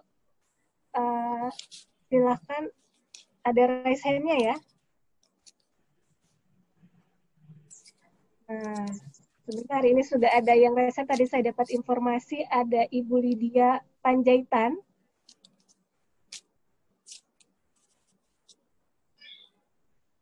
Ibu Lydia Panjaitan, apakah ada di ruangan ini? Oke, ada. Perkenalkan namanya dan dari organisasi mana, silakan Bu Lydia. Ya, selamat sore Mbak Cut dan sebagai moderator dan panelisnya ada 3 orang ya. Ya, sebenarnya saya mau tanya spesifiknya ke Ibu Tika, tapi kalau yang lain nanti ada masukan juga lebih baik ya. Oke. Saya background-nya bukan manajer HRD sih, tapi saya tergabung dengan semacam tim kerja gitu ya. Di bawah saya ada HR, ikut sesi ini juga ada namanya Maureen. Mau tanya yang slide page nomor 4 ya Bu Tika. Itu ada yang menunjukkan feedback 360 gitu ya, yang 360 derajat itu berarti dia muter ya, feedback atau monitoringnya itu level apa ya dimaksud, apakah sama dengan level yang di page 4 bahwa ada prinsip bahwa successful performance management itu adalah 2 arah buat manager and director ya, seperti itu. Terus dengan level bawahnya lagi seperti apa, misalnya staff biasa yang bukan manajer, apakah dia juga termasuk dalam siklus yang 360 derajat itu? Karena saya kira kayak tempat saya bekerja organisasinya itu namanya PT Inovasi Sarana Grafindo, itu bidangnya digital signage ya, trading ya, penjualan gitu. Beda ya dengan bisnisnya Ruang Guru ya. Itu terus saya juga mindset saya juga masih bisa dibilang old ya, masih kayak ya udahlah itu kan performance management tugasnya HRD, ya udah biarin aja, saya udah cukup ribet dengan pekerjaan saya, jadi kayaknya nggak cocok nih yang siklus tadi feedback 360 derajat yang tadi itu gitu. Boleh dijelaskan lagi mungkin Bu Tika? Baik, terima kasih Mbak Lydia pertanyaannya. Jadi terkait dengan kolektif 360 feedback ya, seperti apa dan penerapannya bagaimana ya mungkin ya, karena tadi ya bisa beda industri, apakah akan ada kekhasan tertentu. Baik, Ibu Tika silakan. Oke, Mbak Widya, salam kenal, semoga sehat selalu ya Mbak Lydia. Oke, terima kasih atas pertanyaannya. Jadi yang dimaksud dengan 360 feedback itu adalah kita mendapatkan feedback positif dan juga developmental feedback dari tim member kita dan juga peers kita, atasan kita, termasuk juga dari users kita gitu ya. Jadi kita memperoleh feedback dari semua stakeholder yang berinteraksi dengan kita di dalam dunia kerja gitu, selama dalam organisasi. Nah, 360 feedback ini sebenarnya bisa dikumpulkan baik oleh people manager, misalnya saya ingin mengevaluasi tim saya, kemudian saya bisa proaktif mengumpulkan 360 feedback tentang tim saya, gitu ya. Saya tanya membernya dia, saya misalnya dia people manager, saya tanya anak buahnya, gimana menurut kamu leadership dari si X ini misalnya gitu ya. Saya juga tanya ke user yang kemudian dia serve atau dia assist gitu, bagaimana service dia, apa yang perlu diimprove, apa yang sudah oke. Nah, 360 feedback yang sudah saya kumpulkan dari seluruh stakeholder yang berinteraksi dengan tim saya tadi, kemudian bisa saya sampaikan ketika sesi one-on-one. Dan ini sebenarnya sudah kami implementasikan, jadi saya dengan second layer saya persis itu saya punya weekly one-on-one session. Jadi ketika weekly one-on-one session itu kami membahas 45 menit, kurang lebih 15 menit tentang misalnya dia ada obstacle dalam pekerjaan, misalnya dia pengen sharing tentang apapun pekerjaan dia, dan 30 menitnya justru bicara tentang diri dia gitu ya. Misalnya sanity check, saya merasa jenuh, saya merasa stres, saya merasa termotivasi minggu ini, kenapa gitu. Dan saya pun sampaikan bahwa iya kamu bagus di ABC, pertahankan, mungkin juga tapi perlu diimprove di DEF gitu ya, yuk improve bareng-bareng apa yang bisa kita lakukan. Sebaliknya juga, karyawan juga bisa proaktif gitu ya, mengumpulkan 360 feedback buat dia gitu. Dia bisa tanya peers-nya, bisa tanya tadi atasannya gitu. Misalnya saya sekarang report ke CEO, saya juga secara proaktif minta gitu ya ke Iman dan Belva, boleh nggak saya 1 bulan sekali itu ada sesi 45 menit aja dengan kalian, saya pengen tahu pendapat kalian tentang Human Capital Initiative dan juga pendapat kalian tentang Kartika, seorang Kartika gitu ya sebagai part of management dan juga leaders dari HCCA gitu. Saya tanya tim saya, ada masukan atau tidak, tanya peer saya, apa yang bisa saya improve, dan seterusnya. Nah, 360 feedback ini sebenarnya dengan dan atau tanpa performance management itu sesuatu yang sebaiknya kita lakukan gitu. Jadi nggak harus nunggu ada sesi performance review baru kita rusuh ngumpulin 360 feedback gitu ya. Tapi akan lebih bagus jika kita bisa kumpulkan secara rutin, mengenai periodenya disesuaikan saja Mbak Lydia, misalnya paling mungkin kayaknya karena semua orang sibuk, paling mungkin paling cepat 2 bulan sekali deh misalnya, ya nggak apa-apa juga gitu. Tapi setidaknya kita tahu bahwa ada periode di mana kita mendapatkan feedback dan kita pun bisa improve dari feedback itu apa yang bagus, apa yang tidak. Nah, dalam konteks performance management memang lumayan ya ngumpulin feedback itu lumayan memang gitu. Kalau misalnya ada peer 1, anak buah 1, user 1, atasan 1, udah 4 orang gitu, ada 4 feedback. Nah, ini gimana caranya gitu ya. Jika misalnya sudah tersedia teknologi, ada mungkin budgetnya juga tersedia, akan lebih bagus sebenarnya jika ada sistem, akan lebih bagus. Di ruang guru sendiri sebenarnya saat ini, to be honest, kami belum ada sistem performance manajemennya, tapi kami akan build in-house rencananya. Jadi ada dedicated engineering yang membantu kami untuk bikin sistemnya. Nah, sementara waktu sistem itu sekarang sedang dibangun oleh support team engineering, itu kita pakai sesimpel yang namanya G-Form dan G-Sheet. Gitu ya. Jadi kita sebarkan ke rekan-rekan yang kita mintakan feedback, tentunya anonymous, nggak perlu direkam siapa namanya gitu ya, mereka bisa ya udah tulis aja semua apapun tentang Kartika gitu kan, dan disubmitnya ke atasannya Tika gitu, nanti atasan Tika yang kemudian bisa menyampaikan ke Tika gitu. Itu mungkin bisa jadi referensi untuk kita mengumpulkan 360. Jika saat ini belum dimulai, saran saya Mbak Lydia misalnya belum dimulai gitu, kayaknya nggak ada deh di culture perusahaan saya 360 ini, nggak apa-apa, mungkin kita mulai dari diri kita dulu. Kalau menurut kita itu ada manfaat, kita bisa ngobrol ke atasan kita dan kasih saran, Pak atau Bu, boleh nggak kita coba untuk unit kita yang terkecil aja. Kita ada culture feedback ya, dan feed forward ketika itu berhasil. Jadi mulai dulu makin besar, dan semoga ya pasti butuh waktu tadi. Performance management takes time. Gitu. Tanam lagi kesabarannya gitu ya. Nggak langsung tiba-tiba semalam langsung jadi, langsung perfect gitu. Itu paling Mbak Lydia, semoga membantu. Yes. Ya, terima kasih Mbak. Dari Mas Dwi atau Pak Christian boleh. Ya, silakan. Kalau dari saya, Ibu Lydia, kebetulan tahun 2019 kemarin saya sempat assisting klien, ya sebetulnya assisting klien untuk salah satu program pengembangan mereka. Pesertanya nggak banyak, 50 orang, ya pesertanya 50 orang, dan di akhir program pengembangan mereka meminta yang namanya 360 degree feedback. Ya, jadi 50 orang tersebut, gitu ya. Kami melakukan pengolahan simpel gitu ya, karena cuma 50 orang, kemudian kami meminta setiap bawahan langsung Ya, setiap bawahan langsung dari peserta pengembangan tersebut, mereka wajib memberikan penilaian. Nah, yang jadi utama, yang jadi penting sebetulnya bukan hanya 360 derajatnya, Ibu, tapi kriteria apa yang mau kita berikan penilaian kepada objek. Ya, saat itu kami punya sekitar 4 kriteria yang kami sebarkan kepada bawahan dari seluruh peserta, gitu ya, untuk memberikan feedback-nya seperti apa. Dan sebisa mungkin saat itu kami berikan feedback-nya sangat kuantitatif, Ibu, Bapak, Ibu. Jadi kami berikan penjelasan tentang bagaimana mereka memberikan penilaian, bentuknya angka, tapi sesuai dengan apa yang ditampilkan oleh pegawai tersebut atau oleh peserta tersebut, gitu ya. Dan kami di tim, itu saya dan tim saat itu nggak bicara ini 360, kami bicara adalah 180 derajat. Kenapa 180? Karena yang memberikan penilaian hanyalah dirinya sendiri dan bawahannya. Mungkin kalau tadi di tempatnya Bu Kartika udah ada peers-nya, rekan kerjanya, kemudian bawahannya, kemudian ada atasannya termasuk dirinya sendiri. Kalau saya pengalamannya justru dia 180. Jadi nggak terlalu banyak orang yang memberikan penilaian. Dan mungkin ini juga bisa jadi saran buat Ibu nih di organisasi. Organisasinya mungkin belum ke sana juga gitu ya, tapi bisa mulai dari hal yang kecil.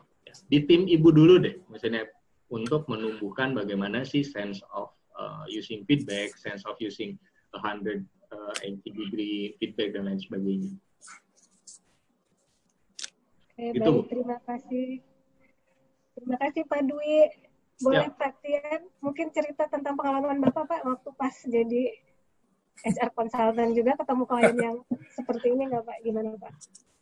Iya, mungkin saya dari angle yang lain ya. Mungkin tadi kan disampaikan oleh Mas Di, Mbak Tika, saya ngambil angle lain untuk men-trigger men-trigger mindset ke depan gitu.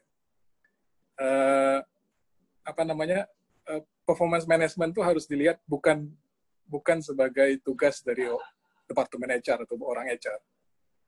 Jadi performance management itu harus dibalik kalimatnya menjadi managing performance.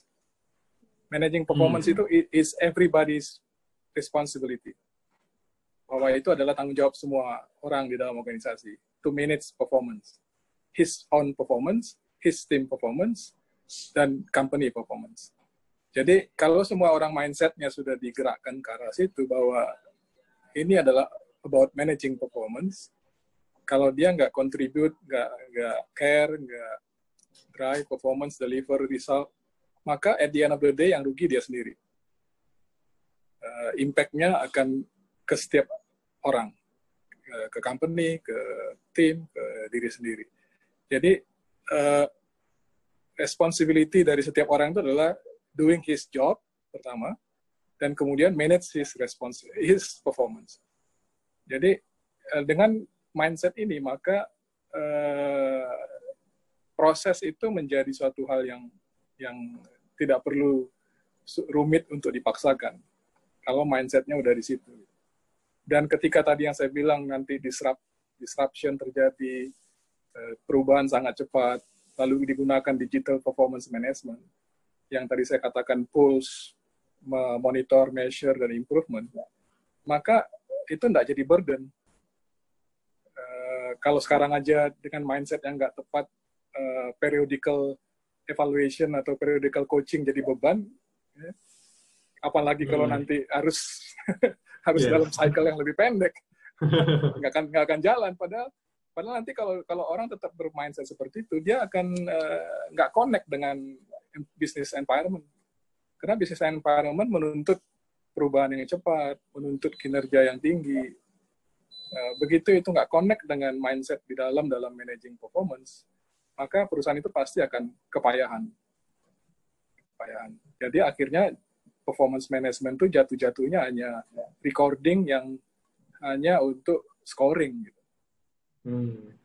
Bukan untuk managing performance, bukan untuk performance improvement. Padahal esensinya performance management adalah managing performance yang tujuannya untuk improve performance dari company. Tapi kalau itu jadi beban dan hanya jadi semacam tradisi ritual, maka dia akan end up di scoring aja. Dan scoring itu bisa sangat manipulatif, pengalaman saya. Jadi Yang esensinya justru adalah orang deliver performance, higher and higher performance. Nah, itu gimana mindset itu dibentuk sehingga ada culture orang untuk tadi itu build relationship, intimate coaching kah namanya, atau intimate discussion kah namanya, antar orang, antar tim gitu, antar atasan bawahan, yang itu adalah esensinya sebenarnya manage performance. Nah, jangan intimate relationship-nya nanti justru gosip. Tapi bagaimana kita bisa monitor, lihat apa yang bisa kita improve, apa yang salah, apa yang kurang. Feedback itu terjadi secara natural. Tidak lagi dibuat sebagai ritual cycle. Gitu. Kalau ritual cycle, orang akan siap-siap, gue mau manipulasi siapa ya, gue mau cerita apa. Tapi kalau it's a natural culture untuk managing performance, maka impact-nya saya rasa akan besar. Mungkin begitu. Ya. Baik. Terima kasih Pak Christian, Mbak Lydia. Semoga menjawab ya. Kalau tadi pesannya ini bukan HR semata, ternyata Mbak Lydia ini bukan HR ya. Jadi memang sudah tadi dari hasil kita berbagi ini menganggap performance management ini managing performance tadi kata Bapak ya, merupakan suatu hal yang penting juga ya. Oke, terima kasih Mbak Lydia atas pertanyaannya. Selanjutnya ada Ibu Rahmi Endras. Apakah masih di ruangan ini? Silakan unmute dan on cam. Ya. Halo Ibu. Halo. Halo, baik. Halo Ibu. Ya, terima kasih Mbak Jud atas kesempatannya yang diberikan. Juga selamat sore buat para pembicara yang hadir di sini, Mas Dwi, Ibu Kartika, dan Pak Christian Siboro ya. Terima kasih atas paparannya dan cukup menarik. Oke, baik. Mungkin pertanyaan saya sih sebenarnya hanya ingin mengkonfirmasi apa yang sudah disampaikan oleh Mas Dwi ya tadi ya. Tadi saya sempat mengamati di dalam salah satu slide-nya dikatakan bahwa kan kita bicara bahwa PM itu apa yang akan berubah ke depannya. Nah, salah satu yang berubah itu adalah dari sisi pace-nya, kecepatan kita di dalam sebenarnya itu tadi mau mengimprove performance. Jadi kalau dulu mungkin ritmenya lebih lama, tapi sekarang itu siklusnya mungkin bisa dibuat relatif lebih cepat dengan tanda petik ya. Nah, terus kemudian ada statement tentang personalized feedback assessment dan review. Itu ada sesuatu yang akan menjadi berubah, what change-nya ya kalau nggak salah gitu. Oke, nah di satu sisi sebenarnya ini kayak agak sedikit kontradiktif karena gini, salah satu yang akan berubah adalah penggunaan teknologi di dalam implementasi PM ini, betul. Nah kalau udah pakai sistem biasanya itu kan ya relatif ada aspek mekanistisnya gitu ya. Tetapi di sisi lain ternyata sebenarnya ada unsur personalized feedback. Artinya gini, bagaimana sih kita bisa memberikan feedback atau assessment atau review yang lebih personalized tetapi menggunakan tools yang sifatnya sistem seperti itu. Begitu. Itu sih pertanyaan saya buat Mas Dwi. Sedangkan boleh Mbak Cut boleh untuk pembicara yang lain nggak ya? Satu dulu boleh Bu, kita ada satu pertanyaan lagi nanti satu peserta ya. Oke. Ya baik. Ya. Baik. Terima kasih Ibu Rahmi atas pertanyaannya. Di satu sisi pace-nya lebih cepat, di satu sisi kita itu pakai sistem, tapi ternyata kok tetap ada personalized feedback, assessment, dan review. Nah, sebetulnya ketika kita pace-nya lebih cepat itu karena bantuan teknologi di sana ya. Tadi kalau Pak Christian sempat mention bahwa kalau sistemnya sudah dibuat, kemudian kita menggunakan salah satu contoh teknologi, maka pulse datanya itu akan terkumpul terus-menerus, Ibu. Ya, jadi kapan karyawan A itu mencapai targetnya, kenapa karyawan A bisa mencapai targetnya, kenapa karyawan B enggak, kenapa karyawan C enggak, kenapa karyawan dan seterusnya itu bisa terangkum di dalam sistem yang tadi dimaksud dengan bantuan teknologi. Data yang masuk tentunya data yang masuk itu sebetulnya adalah data yang dibuat oleh orang-orang itu sendiri, oleh orang-orang, maksudnya orang karyawan-karyawan itu sendiri. Sehingga yang dimaksud dengan personalized feedback, ketika kita sudah punya portalnya, kita sudah punya teknologinya, Ibu, ya, maka kita bisa tahu tuh apa sih bedanya antara karyawan A dengan karyawan B? Bagaimana sih saya memberikan feedback kepada karyawan A dan karyawan B? Bagaimana sih saya memberikan penilaian kepada karyawan A, karyawan B, dan memberikan reviewnya? Jadi lebih ke arah setiap data yang diberikan kepada sistem, setiap data yang di-share kepada sebuah portal tertentu, maka itu akan membuat sebuah track record sendiri untuk orang tersebut. Sehingga kita sebagai manajer atau sebagai pimpinan gitu, terutama di dalam konteksnya performance management, kita tuh udah bisa sangat personalize. Kita nggak bisa sekali lagi menyamakan orang yang kinerjanya A ya dengan orang yang kinerjanya B+. Why? Berarti feedbacknya antara kita orang yang feedback untuk yang kinerjanya A, maka feedback untuk orang yang kinerjanya B+ itu nggak bisa sama. Gitu, Bu, sebetulnya. Oke. Baik. Ya, terima kasih Mas Dwi atas penjelasannya. Terima kasih Bu Rahmi, terima kasih Pak Dwi. Nah, selanjutnya ada pertanyaan berikutnya ada dari Indri DJ, masih ada di sini?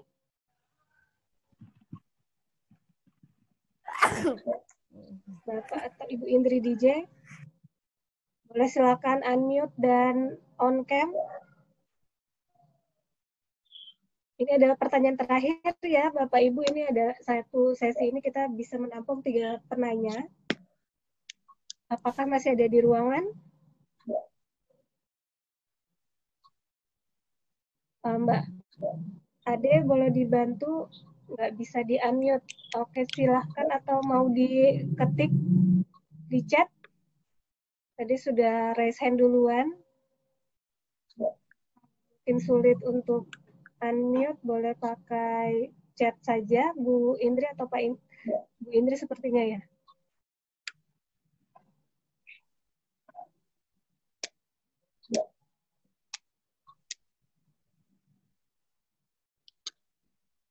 Silahkan di chat saja.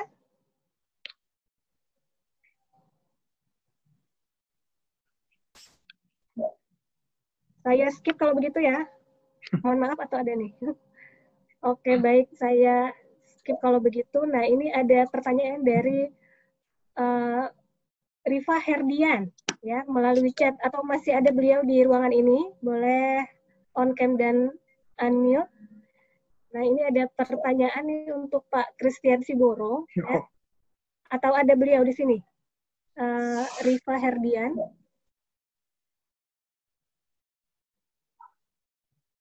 Nah, ini pertanyaannya menarik tadi yang disampaikan Pak Christian tentang resilience di korporasi ya. Oke, oh lagi berkendara. Saya deg-degan nanti Pak. Saya bacakan saja ya, nanti kena tilang lagi. Mohon izin ya Pak. Riva saya bacakan ya.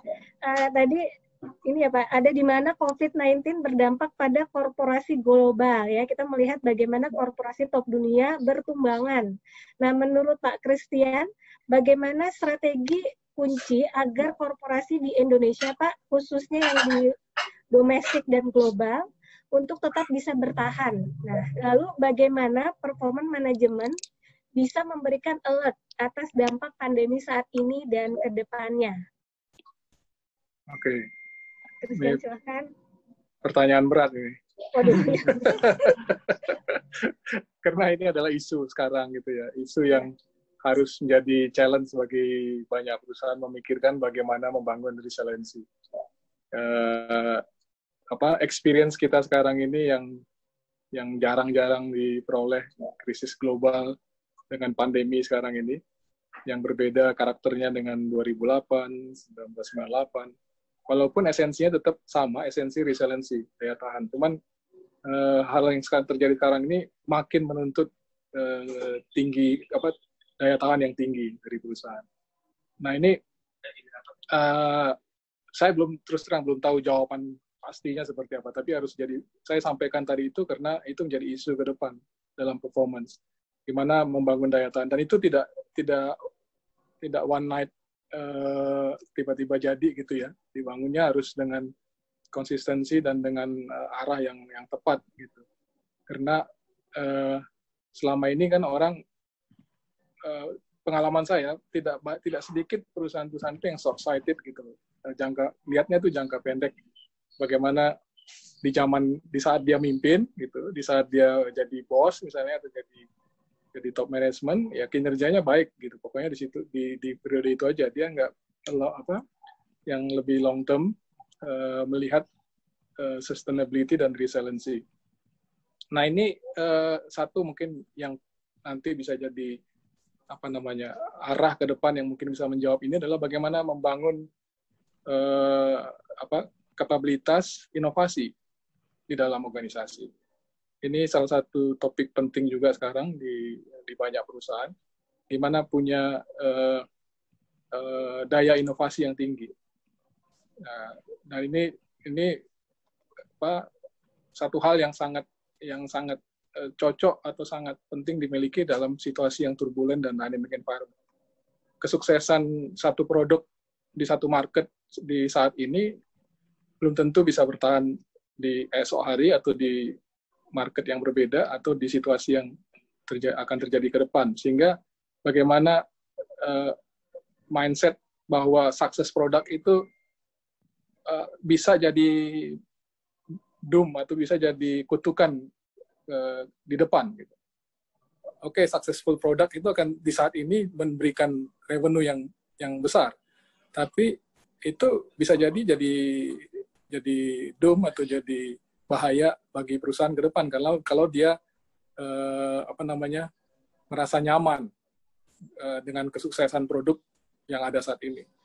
Nah, itu yang bisa men-trigger daya inovasi, dan itu perlu environment, perlu strategi perusahaan untuk membangunnya secara jangka panjang. Tidak bisa dibangun seketika ya, daya inovasi di perusahaan tersebut. Inovasi itu bisa dalam inovasi teknologi, dalam produk, dalam market, dalam cara berhubungan dengan customer, anything, inovasi proses, dan sebagainya. Nah, di setiap lini bisnis proses itu, di setiap kondisi perlu dilakukan inovasi. Inovasi itu bukan cuma milik R&D department. Inovasi itu juga bisa jadi terjadi di segala level, di segala fungsi. Nah, culture of innovation ini makin hari, makin lama, makin penting. Dan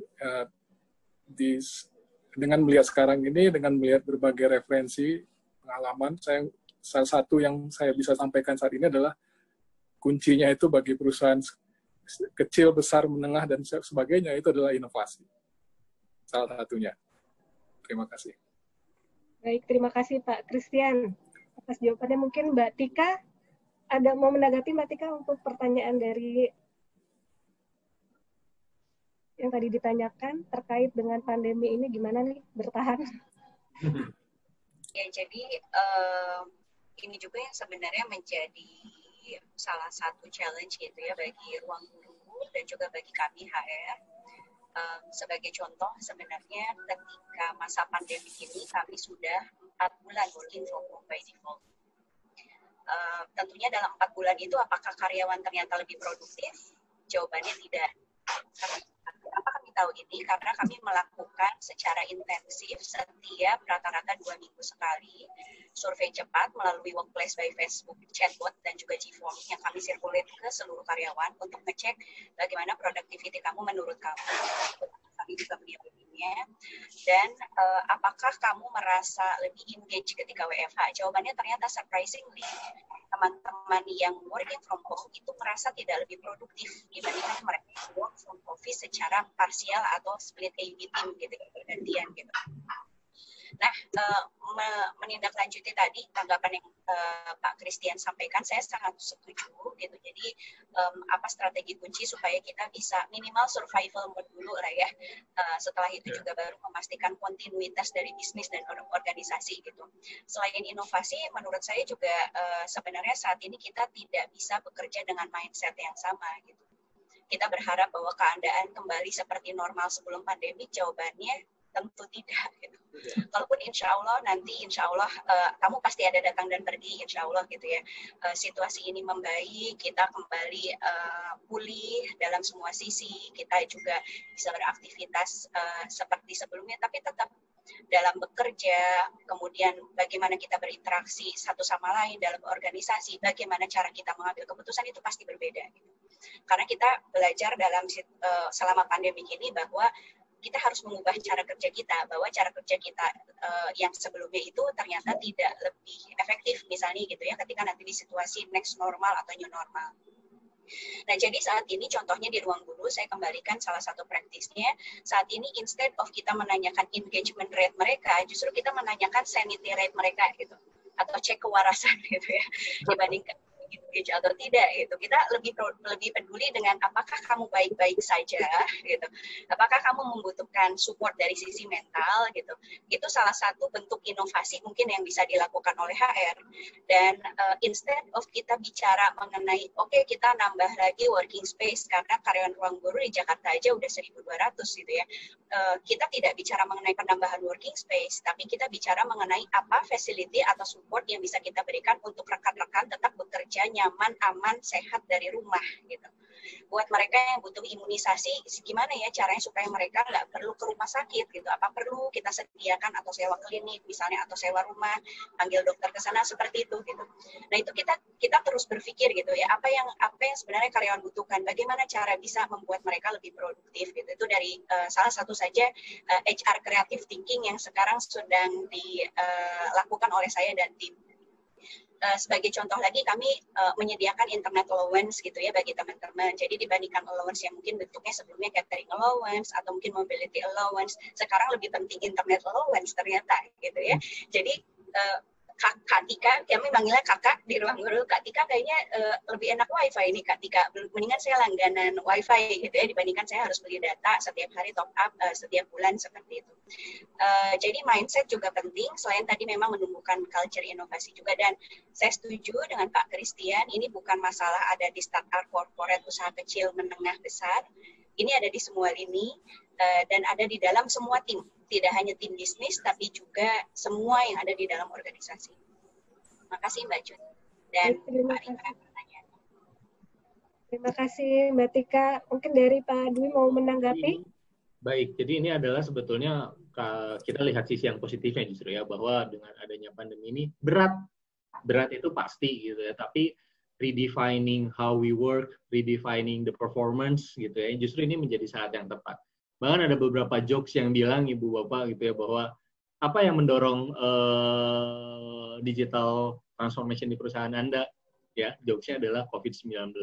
Nah di saat yang sama ketika digital transformation itu didorong karena karena situasi pandemi, mungkin di saat yang sama atau sebetulnya di saat yang sama ini juga kita untuk redefine bagaimana cara kita kerja, bagaimana cara kita setting kinerja gitu, bahkan bagaimana kita handle kinerja yang sudah disetting kemarin tuh Januari Februari, bagaimana caranya kita menyesuaikan dengan situasi sampai dengan paling nggak akhir tahun ini gitu ya. Beberapa klien kami juga mereka melakukan penyesuaian itu Bapak Ibu terkait dengan targetnya gitu ya. Ada yang targetnya menjadi dibuat sangat netral gitu, ada yang bahkannya targetnya diturunkan ke target yang sifatnya pesimis. Tapi itu semua memang kembali lagi kepada bagaimana organisasi melihat pandemi ini gitu, kemudian bagaimana mereka bisa tetap bertahan di dalam era COVID-19 atau era pandemi seperti ini. Terima kasih Kak, silakan. Baik, terima kasih Pak Dwi, Pak Christian, dan Mbak Tika atas jawabannya tadi. Semoga bisa sedikit mencerahkan, memberikan oase ya. Jadi kalau pandemi ini kita tadi ya strategi kuncinya kata Pak Christian survive, lalu kita lihat kontinuitasnya, dan memang ya sulit kalau kita bilang untuk kita bisa lagi kembali normal seperti yang dulu, walaupun katanya sekarang new normal. Tapi di sini kita juga bisa lihat perusahaan seberapa peduli ya, care dan support karyawannya nih, dan ternyata mereka juga tidak diam saja. Tadi Mbak Tika cerita, kita juga bekerja nih orang-orang HR nih ya di dalam organisasi, apa saja sih support yang bisa kita berikan untuk karyawan kita agar tetap nyaman bekerja dan sehat gitu ya di rumahnya dan tetap produktif. Oke, Bapak Ibu, saya dengan pertanyaan terakhir ini saya tutup untuk sesi tanya jawabnya ya. Jadi saya mohon izin Bapak Ibu tadi yang tidak dapat giliran untuk bertanya, mungkin ada yang saya skip, jangan sedih ya. Nah, ini sudah ditunjukkan oleh host kami. Bapak Ibu yang tadi tidak berkesempatan bertanya, silahkan kirimkan pertanyaannya ke alamat email berikut ya di pojok pintar. Wah, itu agak biru-biru tuh. pojokpintarmanajemen@gmail.com ya. Saya ulangi, pojokpintarmanajemen@gmail.com ya. Tidak ada spasi. Lalu nanti subjeknya adalah nama Bapak Ibu. Jangan lupa underscore seri 14 biar nggak nyasar pertanyaannya ya. Lalu tanggalnya kami batasi sampai dengan 18 Juli ya. Ada 3 hari lagi. Boleh malam ini langsung diketik saja pertanyaannya. Ditujukan kepada siapa atau nanti akan dijawab oleh ketiga narasumber kita hari ini.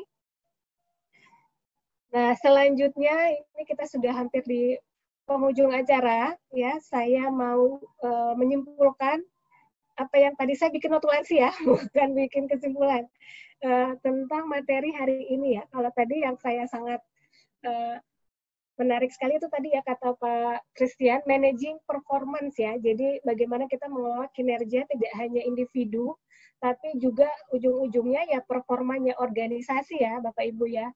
Jadi kita melakukan pekerjaan kita dan kita kelola kinerja ya yang diharapkan oleh organisasi. Lalu tadi kalau saya simpulkan dari Pak Dwi, Mbak Tika dan juga Pak Christian terkait dengan apa yang tetap ya, ini ada merupakan siklus yang berkelanjutan ya, jadi bukan event ya. Jadi jangan kata Pak Christian dianggap sebagai ritual tadi ya. Lalu walaupun desain standarnya tetap pada SMART tadi kalau kata Pak Dwi. Jadi kejelasannya sesuatu penilaian itu harus bisa diukur. Kalau tadi Bu Tika cerita tentang ini bukan judgement lagi ya, jadi tandanya tadi objektif kalau bisa pengukurannya. Nah, bagaimana perannya si digital ini? Nah, karena kita butuh pace-nya lebih cepat ya, lalu tadi agar tidak bias, ada data yang bisa mendukung ya dari teknologi ini. Lalu karena kita butuh kecepatan tadi, ada mata rantai ataupun ada proses yang bisa kita cut off nih, kita percepat lagi gitu sehingga tadi dengan pola komunikasi yang lebih intens ya tadi, lebih intim relationship-nya dan melibatkan semua orang. Jadi ini bukan milik diri kita sendiri, bukan milik unit, tapi milik semua ya, sampai dengan tingkat organisasi. Itu adalah hal yang saya tangkap nih ya dari ketiga pembicara kita yang luar biasa hari ini. Nah, selanjutnya saya mempersilahkan dari Pak Dwi ya, tadi urutannya Pak Dwi, Mbak Tika, dan Pak Christian satu persatu silakan memberikan entah itu quote, kalimat penutup Pojok Pintar Manajemen seri ke-14 ini. Silakan Pak Dwi. Baik, terima kasih ke Mbak Jut untuk kesempatannya. Sedikit kalimat penutup dari saya, performance management berbasis teknologi, intinya adalah bagaimana kita mengelola performance, bukan bagaimana kita memilih teknologi terbaik. Teknologi tetap menjadi enabler, teknologi berperan penting, tapi tidak lebih penting daripada kinerja itu sendiri. Terima kasih. Baik, terima kasih Pak Dwi. Silakan Bu Kartika. Terima kasih Mbak Jut. Dari saya sebagai kesimpulan dan brief dari sesi ini adalah performance management agenda bersama, bukan hanya agenda HR. Jadi untuk memastikan bahwa ini memiliki dampak yang signifikan bagi rumah kita, bagi organisasi kita di mana kita bekerja, maka pastikan bahwa kita berkontribusi baik secara individu, secara tim, dan di level organisasi secara bersama-sama. Dan performance management juga butuh waktu, jadi pastikan bahwa kita save our energy untuk agenda sprint yang maraton. Terima kasih, sukses dan sehat selalu semua. Amin, terima kasih Mbak Kartika. Selanjutnya Pak Christian, silakan. Oke, makasih Mbak Jut. Saya mau encourage di kalimat penutup ini kepada semua yang hadir pada saat ini. Encourage untuk fokus pada people dalam artian kalau kita individual secara individu, maka kita fokus pada bagaimana meningkatkan dan mengembangkan terus kompetensi atau capability kita situasi pandemi ini mengajarkan kepada kita bahwa apa yang kita punya saat ini itu nggak pernah cukup dari sisi kompetensi ya, bukan dari sisi material dan sebagainya, tapi dari sisi kompetensi harus ada drive ya, dari individu, dari setiap orang untuk increasing kompetensinya atau capability-nya. Dan bagi company, saya mau encourage juga supaya fokus, kalau kita bicara performance management juga fokus kepada people, bagaimana company itu tetap punya direction untuk develop his people, ya, orang-orangnya, employee-nya di perusahaan untuk terus mengembangkan kompetensi dan capabilities-nya. Karena banyak sekali kejadian pada saat krisis seperti sekarang ini, yang pertama di-cut itu adalah development dari orang-orang di perusahaan. Justru saya rasa mindset development itu costly itu harus dirubah menjadi mindset bahwa development itu adalah sesuatu kebutuhan utama bagi perusahaan, terutama tadi itu mengembangkan inovasi, resiliensi, dan juga kinerja dari setiap orang di perusahaan.